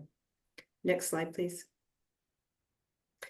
So just quickly to show you what we're using for the core of the downtown, we wanted to go larger than the core area where you see most of the commercial uses, largely because we know that in order to get the kind of robust mix of uses and to really capture the uniqueness, we really need to be broader than just a small area of the downtown. And so the area that we worked with, the geography we worked with, goes east to the Rideau River, north to the river, west to the New Trillium line, and south to the 417. We also acknowledge that the area in blue are impacted by the downtown, but also have a role to play in the downtown. So that includes not only downtown Gatineau, but the residential neighborhoods to the east, west, and south. Next slide, please. So what happens if we do nothing? So part of what we're addressing, of course, is what has been referred to in North America as the doom loop. And Alan, I'll have you move to the next slide, which is this sense that we can't afford to not do anything. We can't afford to just let the changes that are happening run their own course. And the reason that this is true is that if we continue to see, or if we see a disinvestment, vacancy in our commercial spaces, a loss of the value of those assets, we're talking about a revenue hole that will need to be filled by other forms of revenue, particularly spread across other tax brackets. And so our calculations show that should commercial assets decline at the rate that they are in other North American cities, we're talking about a hole of more than $60 million per year that would have to be filled with other sources of revenue. And I'll show you in the next line how we could double that revenue, so increase to 133 million if we continue to see the implementation of the work in this plan. This is our framework for action. It was really the foundation of the actions that you'll see. It's about leveraging the assets that are there, ensuring that connections and mobility are in place so that we can continue to move in and across and around the downtown, making sure we're investing at the street level, the place in which many people experience the downtown, whether that be a public realm, like the ByWard market, but also just simple things like streetscapes, sidewalks, you know, small pause areas, bus stops, etc. That we're prioritizing approvals so that we can move forward with things like adaptive reuse, whether it be office conversions to housing or other forms of new use of buildings, and that we're ensuring that the plan is about big, bold leadership and creating a kind of leadership table that ensures that there is public and corporate responsibility. Next slide, please. So how do we do it? We've defined these as our big moves. So at the very sort of top level, it's really about bringing new people to the downtown. This means adding more residents to the effect of 40,000, which we think we could achieve in a 10-year time frame. It's about bringing more jobs. So that includes both replacing the jobs that are no longer coming to the downtown or the employees that are working in downtown, filling in the commercial vacant space that exists, but also attracting new jobs, whether it be ground floor retail or cultural amenities that will support new residents and workers. We have a cost analysis that shows a $500 million investment would help us get through the implementation of the plan. And we've also identified certain catalytic anchors. So we know that place is important to drawing people and keeping them in the downtown. So this includes the ByWard Market and Spark Street public realm plans, which are already in place, as well as leveraging the arts and cultural organizations to create either an arts corridor or district, and also ensuring that we're using empty or vacant space, whether it be ground floor retail or upper story units, to create business incubation in combination with economic development organizations throughout the city and region. Next slide, please. So here's the return on investment I showed you on the slide with the bar graph that showed what we risk losing. This is the flip side of that calculation, which shows 133 million in annual property tax revenue by adding more residents and more workers, but it also includes an even larger amount to the tune of 1.2 billion in new local spend. So those are residents who are living downtown and spending a portion of their revenue in and around the downtown. It includes new tourists. It includes more individuals riding transit, and it includes workers spending money in and around downtown. Next slide, please. So how do we do it? The plan lays out 16 actions to leverage and augment work underway and to move towards our outcomes. This includes 60 individual steps to implementation, shows how the actions would be implemented. We've included some best practices to inform the way in which the work could be played out and how it's been successful in other cities. And we are proposing a 5-year time frame to initiate. So we know, for example, that not all of the results or the success will be seen in that time frame, but it's about ensuring that there's some immediacy to taking action. Next slide, please.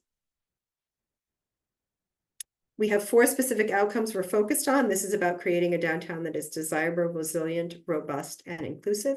And I'll take you through quickly each of the actions that fall under these outcomes. Next slide, please. So you'll see in each of these, there are a number of steps or actions underneath these, and in the plan, there are individual steps to seeing these implemented. And we've identified within each of them an immediate action. So those are things that could be started or have been started in 2024. So under desirable, we talk about having a city that has affordable and walkable, amenity-rich communities. And this is really about prioritizing housing, whether it be new development or adaptive reuse. It's about repurposing federal buildings that will be disposed of either through housing or to stimulate economic growth. And it's about ensuring that we're enhancing neighborhood services and amenities so that new residents and workers who are in the downtown will have the services that they need and the desirable amenities to support residential uses. Next slide, please. So a city that is resilient or a downtown that is resilient is really about public and private investment in infrastructure, public realm, and placemaking. So this is large infrastructure projects such as the Spark Street public realm or ByWard Market public realm, but it's also small scale placemaking that can happen in temporary situations, the creation of public art, design competitions, things that enliven our downtown across the seasons, but also in small and nimble ways. It's also about investing in large infrastructure to ensure that as we move forward, that new infrastructure is replaced with infrastructure that is climate resilient. This includes things like greenery and trees, bioswales, natural forms of drainage, et cetera, that helps to reduce heat island effects as well as mitigate climate impacts. Next slide, please. A downtown that is robust is really about economic employment and diversification. The immediate action here is really about telling our story. And you saw that Cindy referred to this in the city's economic development strategy as well, that ensuring that we're continuing to tell a story that is about the attractiveness and identity of our downtown in order to build momentum. And then there are a number of other actions that fall out of this specific to this audience. It's really about ensuring that we're supporting main streets. So this is finding ways to increase the uses of retail spaces and to create vibrancy on the ground floor through pop-up uses or other things to keep foot traffic and to draw people to the downtown. It's about creating more opportunities for BIPOC or other small businesses through things like procurement, and about leveraging things like our arts and culture and institutions to create a kind of anchor establishment for them in the downtown as well. Next slide, please. And finally is the actions around inclusive. So this is really about safety and security for workers and residents, as well as addressing those who are vulnerable or street involved. And so this includes 2 actions. One, to address homelessness, addiction, and mental health, understanding that there are a lot of overlapping issues that are playing out on our streets, and to leverage the work that is already underway, but scaling it to an effect that it helps to address the issue in a more immediate and long-term way. And then ensuring safety and accessibility. You saw the members of the Ottawa Police Service talk about things like CPTED, crime prevention through environmental design, but also ensuring that our spaces are accessible, whether people have mobility issues or other challenges to access, whether it be having the ability to move around the space that is important to the quality of our public realm. Next slide, please. And the last slide here is really about our next step. So the plan has been launched. You'll see in the plan there is a model for a governance structure. So the next task will be establishing that leadership team. It'll be refining the implementation plan based on what is in place, and then kickstarting implementation to ensure that we have the players in place, that we're working with our partners and organizations to ensure that implementation can happen, and aligning this with projects and programs that are underway, as well as budget requests. We'll stop there. Thank you. Thank you, Jennifer. Great presentation.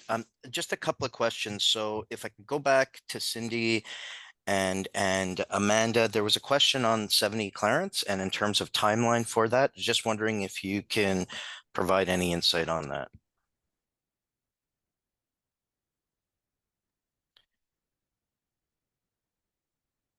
Hi, Alan.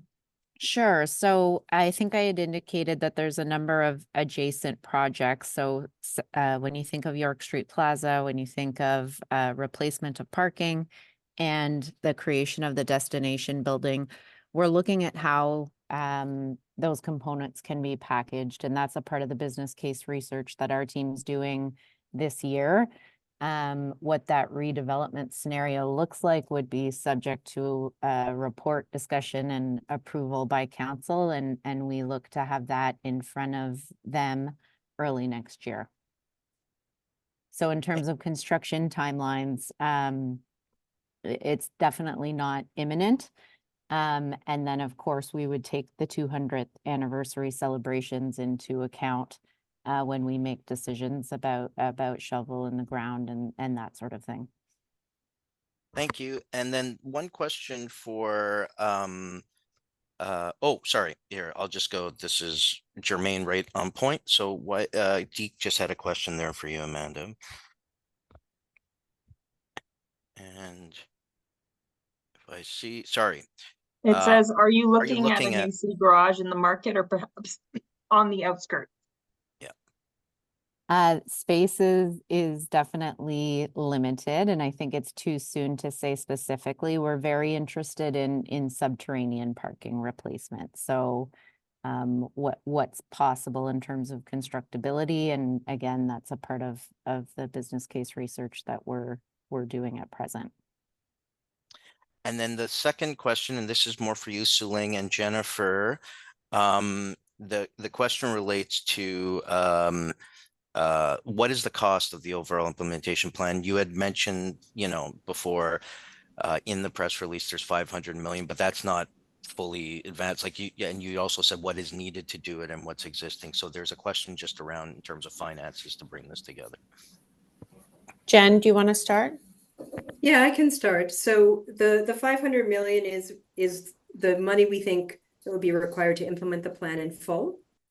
There is some small seed funding that would be needed initially to start the implementation. So that would be putting the governance positions in place, ensuring that we have a structure and a secretariat to begin to see implementation happen. And that 500 million would then be the chunks of money that would be required as different actions are implemented.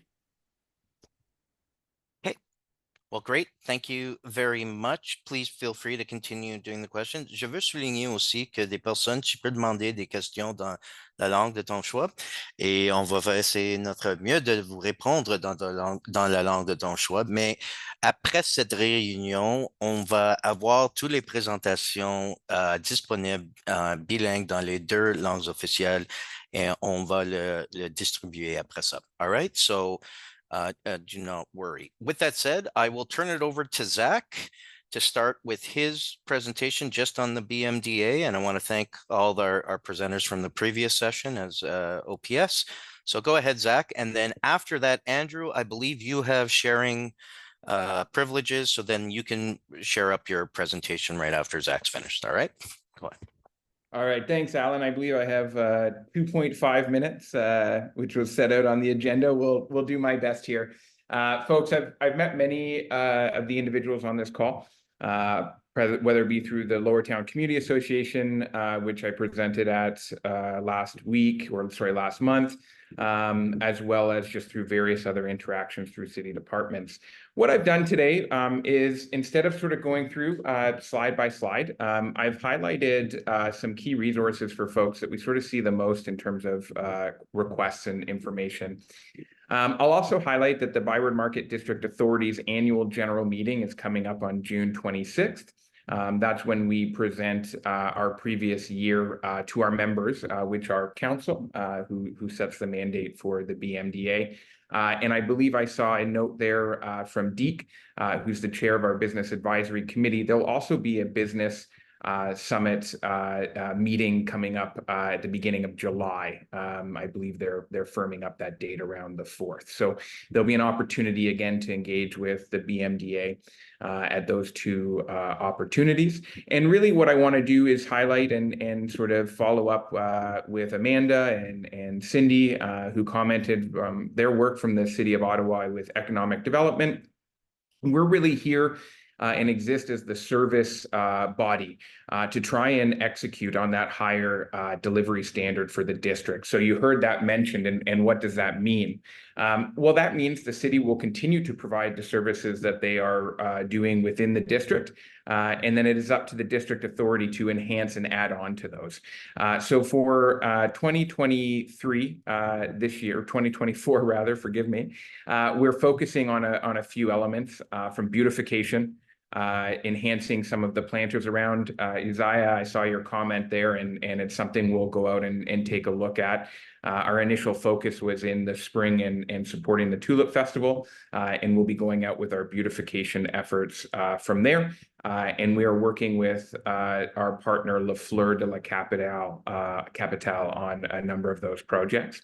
We'll also be doing a refurbishment of the heritage market poles throughout the district, a fresh paint and cleanup, and an audit as to which ones are still functioning and what we can use.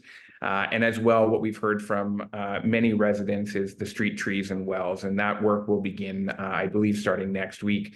We'll be going out within the district, the main commercial streets within our boundary, and you can find that online at byward-market.com and beginning that work. So we are in the first season of our work as the BMDA and working with the City of Ottawa, and as Amanda said, a major component of our work was getting that service agreement drafted and ready to go. And so that is done. The board has approved it, and it is about to be actioned up, and we hope that that will begin to set the stage for the next 5 years as we move through the district authority. So to that, I think I hit 2.5 minutes there, 3 minutes. I'd encourage everybody to follow the links I shared in the chat with I think the relevant materials that we hear the most about. So we'll leave it there, and I'll turn it over, I believe, to our colleague across the street, the Rideau BIA.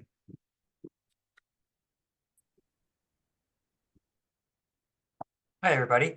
Alan, quick question. Do I have sharing capacity? Yes, the other you do. thing is that anybody who knows me well knows that 2.5 minutes is never going to happen. So how much time do I really have? So you can go a bit longer. We have the room to 6. Try and keep it till 5:30, but there's 2 more presentations after you that'll hopefully I'll keep it super tight. Yep. I do have a bit to cover, but I'll keep it tight. So let me just share my screen.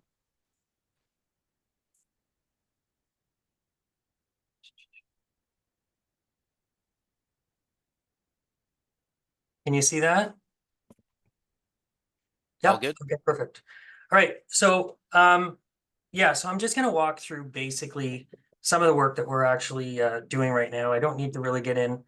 I always like to have a bit of a sort of, the basics of a BIA and sort of where we are, I guess, as an organization. But, everybody knows that basically our funding comes from the businesses that are in our catchment area.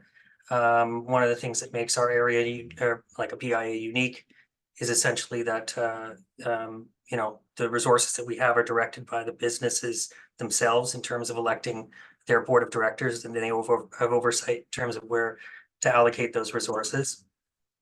BIAs, we are a professional designation. There's thousands around the world, leadership in place management, and our organization has been around for 43 years. I'm sure you know many of the people that are on our board of directors and our staff in the community. Of course, we're here to serve, and we're all here to support our local businesses and our members. As far as our own strategic focus, membership communication is the most important thing. Having a strong operation, sort of business model, marketing program, public realm improvements, on-street experience, and advocacy. Put really another way, it's really about, in addition to the foundation, is just approaching our work in a sustainable and strategic way. It's really about building, reputation for the area and positioning, connecting with audiences, activating the environment, creating an experience, and ultimately pride of place. And ultimately, our objective is quite simple: is to support members and local businesses with a community context, within a community context, and create the conditions that allow them to thrive. That being said, I think it's important to note that safety is paramount, and this has been a big part of the discussion in this meeting today. And I think it's something that we spend quite a bit of time on, particularly through our ongoing advocacy. The framework that I have here is a framework that our colleagues from across Canada, when at all levels, regional or provincial, regional, national, international, is more housing, urgent need for supportive housing, coordinated service delivery. Here in Ottawa, greater distribution of support services, but these are the things that we're really trying to communicate with decision makers, because they do have absolutely very real impacts on our community and their ability to function. And so part of our advocacy work, and I'll get into this a little later, is just doing our best to capture and communicate the real and significant impacts that are having a real impact on our business community, and making sure that we're communicating, the fact that there's an incredible amount of urgency to deal with it. That said, we also want to mitigate the challenges that come from that, and make sure that we're connecting with audiences to promote the area. And one of the strategic sort of directions that we've arrived on as an organization is that, as opposed to, in addition to being a destination in itself, we're really a hub and a connector for everything in the area. And I think an earlier presentation sort of touched on this, that we really look at the downtown as a whole, that, the area really our area draws, the catchment of Rideau, close to 33 million plus visits, almost 34 million. And we really want to do our part to promote the overall experience, not just what is, in our particular catchment area, but what's in the broader area and all the value propositions that come with that.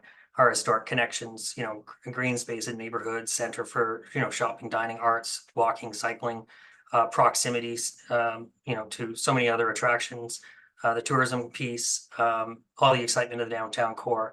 And so this is an area for us in terms of our strategic focus, to really spend, our energy, time, and resources to promote. You would have seen over the course of last year, we went through a rebrand, repositioning, and implemented a new marketing program. You would have seen an evolved core identity, and a repositioning of the area as Ottawa's original downtown. The reason that we did that is because 200 years ago, that's how it started. That's what it was. And 200 years from now, it'll still be that. And, especially thinking about the fact that, a couple of years from now, 3-4 years from now, we're going to be celebrating in 2026 and 2027. We're going to be celebrating, a major milestone. We really want to, position ourselves in that for the area. It's for our BIA, but it's also it really touches on the wider area as well.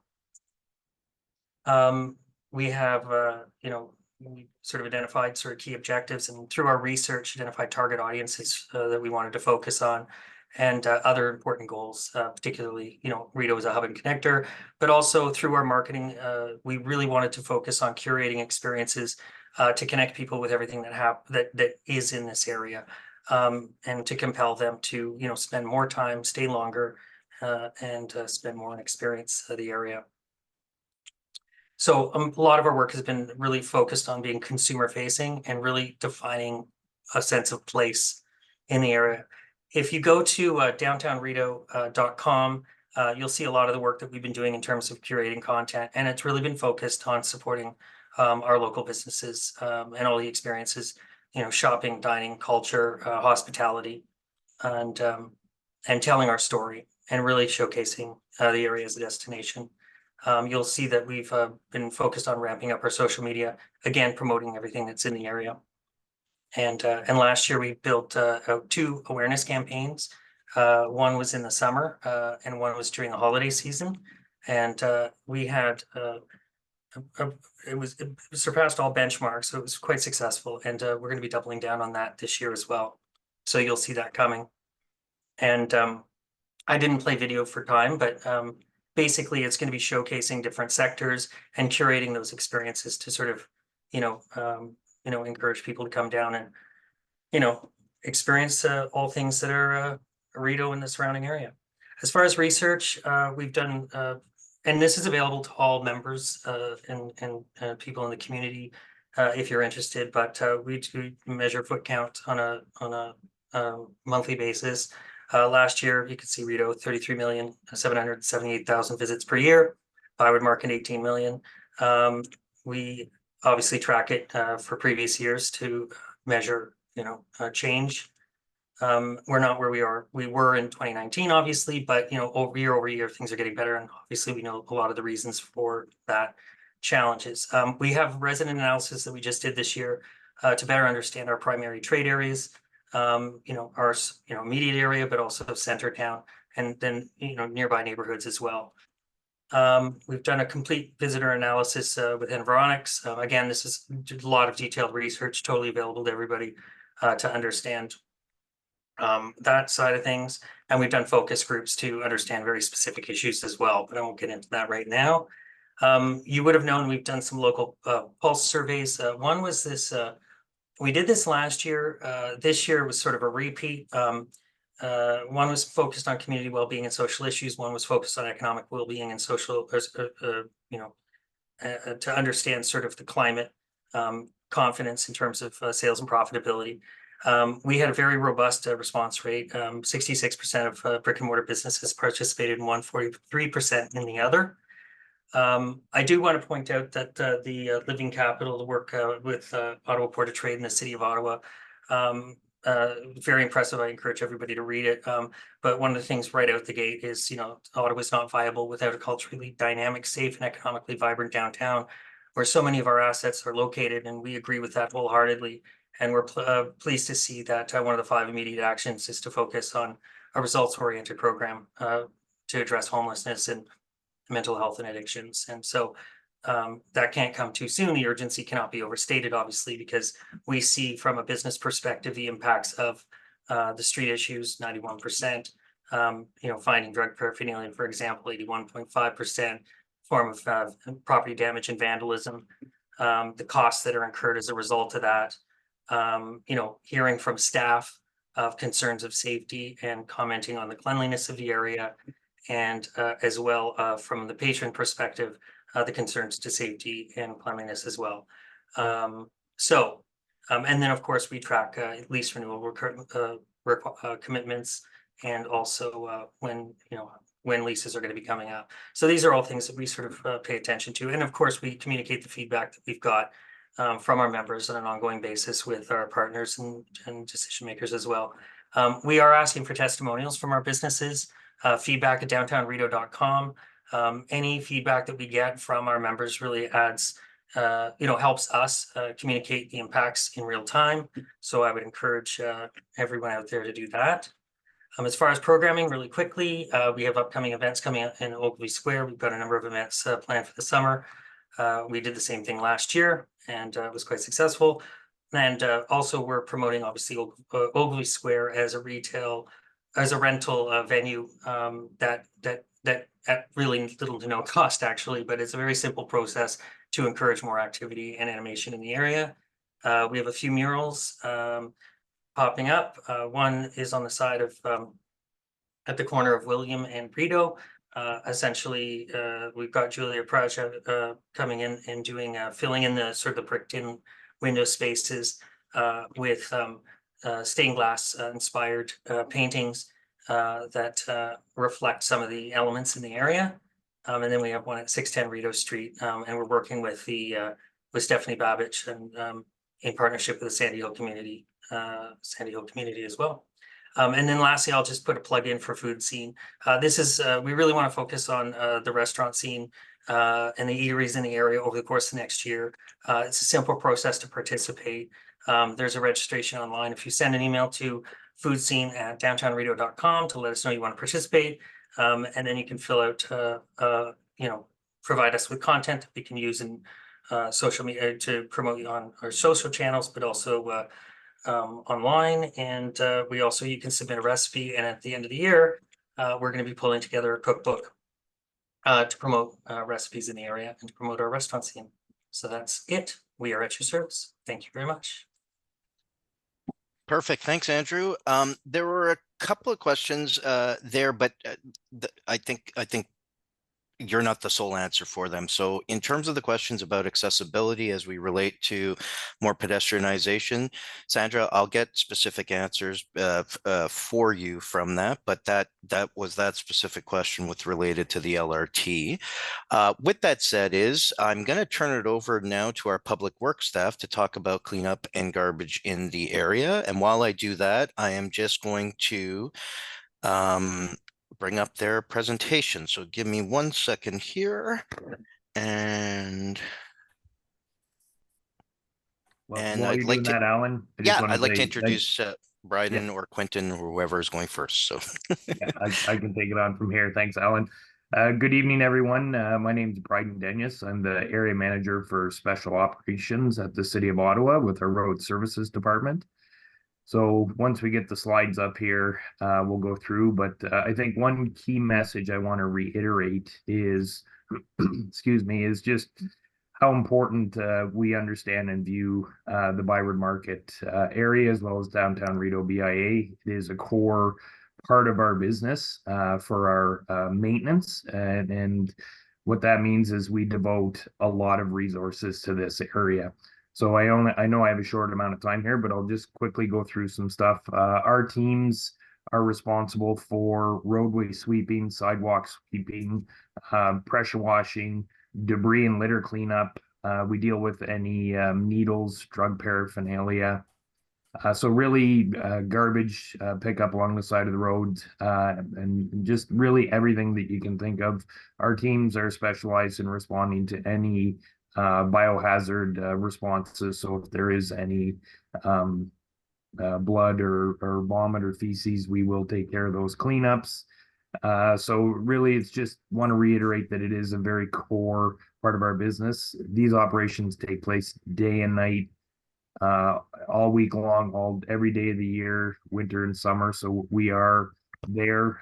We are boots on the ground. We do have people out all the time. So if you want to go to the next slide, Alan, please. So some of our core functions, I mentioned the roadway sweeping, sidewalk sweeping, and sidewalk scrubbing. So the sweeping takes place day and night, 7 days a week. We have our scrubber. So it's like an industrial floor Zamboni. It goes out, it's dealing with staining on sidewalks. It has a degreaser. We also are able to deploy a small walk behind one for small areas like alcoves, anything where we can't get the bigger units in there. We also run 2 pressure washer units in conjunction with our partners for BMDA as well as Rideau. The large pressure washer unit, it runs overnight, so 10 p.m. to 6 a.m. And it's on a set schedule where it's hitting known areas as well as dealing pop-up issues throughout the evening. We then have the ability to deploy a smaller pressure washer unit, which really goes out between, say, 5:30 a.m. to about 8 a.m. And that's really just to deal with anything that's come up in the early morning before we hit our peak traffic volumes in there. We also have our hand crews. This is city staff as well as our contracted services that are deployed through the area, again, daytime and nighttime. Overnight, there's a really big focus from about 2 a.m. to 6 a.m. of getting any debris and litter moved off of the sidewalks or the pedestrian malls to the edge of the road so we can pick them up with the roadway sweepers. And then we also have staff that are constantly checking those areas, whether it's our ward truck that is dedicated to the area or our supervisors throughout the day and night that do drive the area and walk the area where required. Next slide, please. And this was an enhancement that we put in place last summer that we've continued this year. We have a dedicated group of people. There's right in this first part of the morning, there's 4 two-person crews. These are our contractor crews that are deployed to the market area to blitz debris and litter, needles, anything like that. That's typically happening between 7 and 9 a.m. As we get to 9 a.m., anywhere from 1 to 2 of those crews are deployed to other BIAs in the area to start doing the cleanup there. But the pilot continues this year with an additional on-site supervisor with 2 staff that are boots on the ground walking. I'm sure any of the businesses have seen them out there. They're there every day from 8 a.m. to roughly 8:30 p.m. walking, picking up garbage, reporting issues, really acting as an ambassador for the city of Ottawa as well, dealing with tourists, residents, answering questions. And this is 7 days a week, nonstop through the summer season. So I know from our side, we've really seen a positive approach to this from our debris and litter cleanup, but as well as just the overall cleanliness of the area. They do target specific areas where we know there's challenges multiple times a day. So it's really trying to stay on top, have those people there, as well as with, again, a supervisor that is with them, being able to make those decisions on the fly versus having to have staff there that have to call for help. They have people on the site to do that. So next slide, please. And I'm just going to pass this one quickly over to Jonathan Hamilton. He's program manager with our solid waste services. So Jonathan, if you want to take over there, please. Certainly. Good afternoon, everyone. My name is Jonathan Hamilton, like Bryden mentioned. Our team is responsible for waste collection throughout the city, more specifically for the ByWard Market Rideau area. We're responsible for collecting from the on-street waste baskets. We oversee all of our collection contractors, and this includes ensuring compliance and identifying any issues or damaged or any bins that have been defaced. During the summer, which is our primary schedule right now, we collect twice a day. Our summer goes from May 1st to October 31st. And our times of collection are between 4 a.m. and 7 a.m. This is during the night. And then again, we do another collection between 12 and 3 p.m. during the day. Our winter is once a day, and that's completed each night during the winter months. And also linked to what Bryden mentioned, given the activity in the downtown area, we do provide additional collections, especially given all the events and all of our holidays. And the next slide. Just to give you a snapshot of the amount of waste receptacles that we have in the downtown area. It was roughly approximately 95 waste receptacles in the bin. The majority of these bins are 3-stream receptacles. So this is your garbage, your paper/fiber, and then your glass, metal, plastic. There's a couple of pictures there just to give you an idea. The one thing, if I can leave you one message with is if you do perhaps see a full bin or a bin that needs attention, is to contact 311, and this will ensure that we'll have a team dispatched to that area to ensure that it's collected immediately.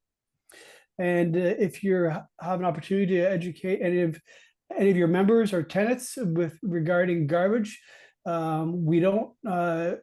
we ask that no garbage is blocking sidewalks or streets or fire hydrants.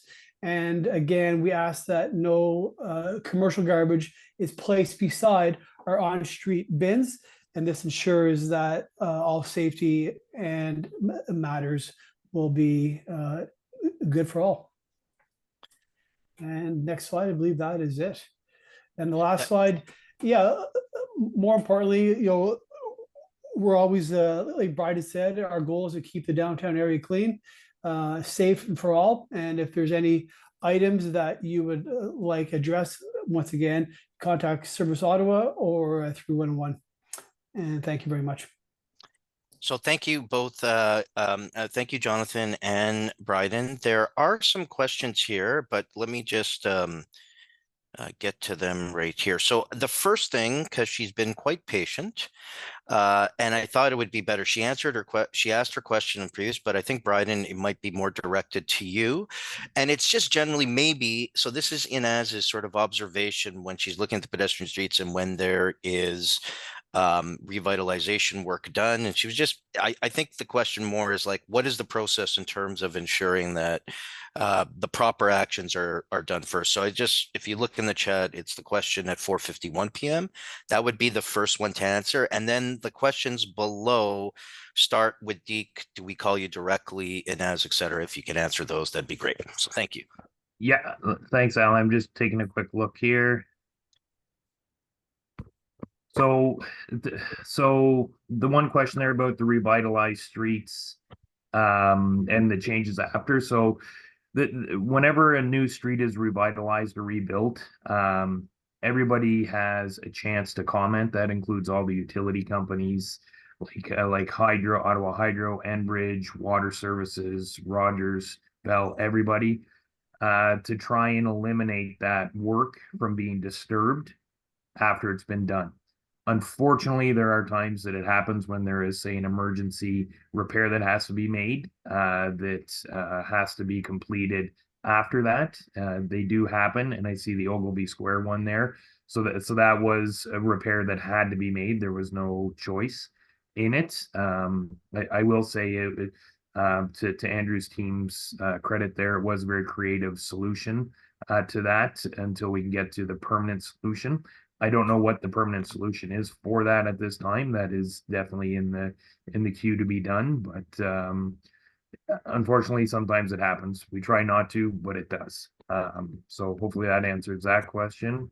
Yeah, and then just on this, so like one thing that we worked with bylaw, because I do know that for the businesses in the area, is just having like a one pager that sometimes, like, so bylaw for ticketing and for deliveries, because sometimes in terms of respecting the lines, we have heard questions come back. So it's just to try and articulate very clearly so that businesses can have a flyer or something like that in terms of the process. So Deke is asking in terms of the reporting process for the garbage.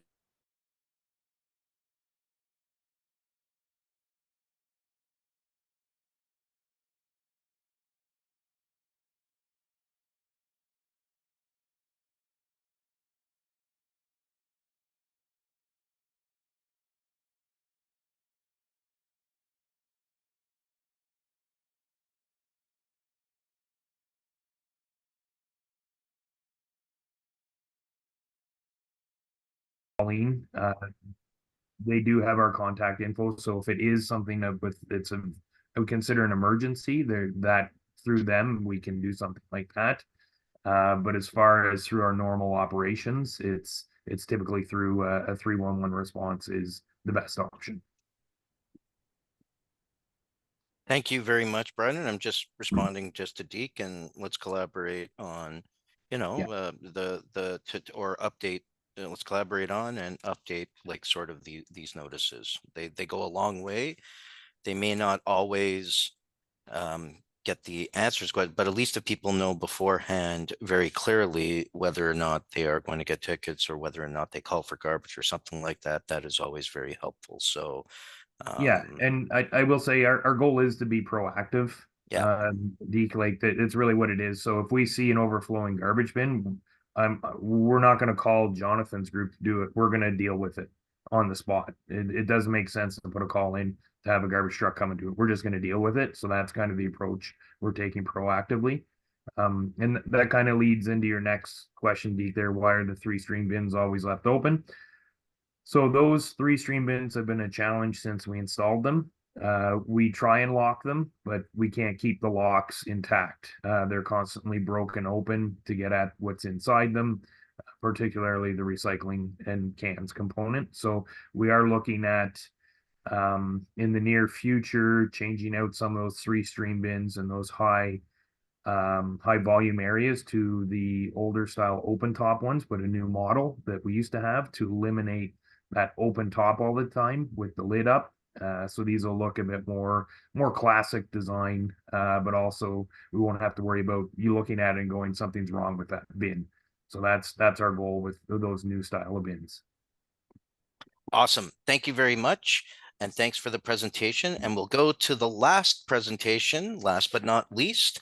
I'll ask Carolyn and Linnea to present on the community engagement team and updates. And most people, I do think, know about the community engagement team, but for those that don't, and for many of the people, they welcomed it within the ByWard in terms of residences as a team that engages with those living rough, and also in the first cycle of the continuum. So this is the team that essentially, if you do not feel a threat to yourself or personal harm or etc., that then but you see somebody who's in distress and actually may need an assistance but doesn't need a law enforcement response, this is the great team that is on the ground in the market, working with those people on a daily basis. So I am just going to share my screen right now, and by all means, both Carolyn and Linnea, take it away. Thank you, Alan. You kind of just did my presentation. Okay, well, sorry. That was fantastic. I don't have a lot more to say. Thank you, Alan and Councillor Plant, for letting us speak today. I recognize we are past time, and also that many of you probably do know this team and have already interacted with this team in some capacity. So I'll go through this briefly, and if there are questions, happy to answer now, or you can reach out to me later. Alan, you can always put my contact information in the chat as well. We can just go to the first slide. Yeah, this one. So like Alan mentioned, this is a boots on the ground mobile outreach team. It is a social service team. We are part of the Community and Social Services Department with the City of Ottawa. Just for a little context, this team was established in 2022 as we were sort of moving our way out of pandemic time. And there was a need for engagement with the community. And it did start as a more of an engagement pilot to go directly into the community, engage communities, businesses, residents, community partners on the issues happening in the community at that time. Like I mentioned, this is a social service team. Part of their role is really to support what I refer to as system navigation. So helping people living rough access the social service supports that they need, the appropriate ones, connecting them with community partners, or advocating for service and support on behalf of the individual. This team does engage with the business community. Some of you may have already had that experience. If not, definitely reach out. This is something this team can come to you to talk a little bit about what they can do and how they can support. They also connect with residents in the community as well, and really looking to leverage existing resources either internally within the city or externally with partners to offer support and service. There is an emergency component to this team in terms of a response as it relates to overdose, naloxone, CPR, first aid, and they do support with needle and other paraphernalia pickup. A little bit about what they're not, just for context, is they're not a harm reduction team. There's no clinical sort of health component to their work in terms of a public health lens.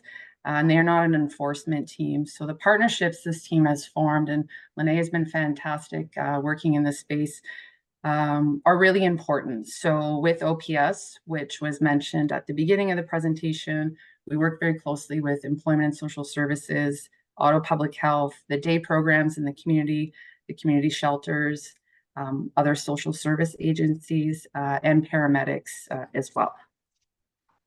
Just go to the next slide, Alan. So where you can find them, this is the geography that they work within. This was established from the beginning. So ByWard Market, Sandy Hill, Lower Town, and the Centertown communities. This team works in pairs. So if you've seen them walking around, there was a photo on the last slide, the backpacks, they're identifiable that way. They move throughout these communities, sometimes strategically in terms of higher needs areas. which are often defined by the community. We get calls, we get requests to come out and check up on things, defined by the CET team as well, in terms of what they're observing day to day and moving throughout the area. Also to meet with individuals that they're working more closely with from a case management approach. And they do operate right now Monday to Friday from 8:30 to 4:30 p.m. I'll just hit the last slide. So this is how you can reach us. You can go through 311. There's also a phone number on this slide, as well as the direct email address for the team. And Alan, this can go, I don't know if this presentation is going out, but you can throw that in the chat. And you can reach out to me directly. I'm a manager in community social services. This is one of my portfolios. So if you want more information or want to connect with me just to chat and learn more, by all means, just flip me an email. So unless there's questions, that's that. Well, thank you very much, Carolyn.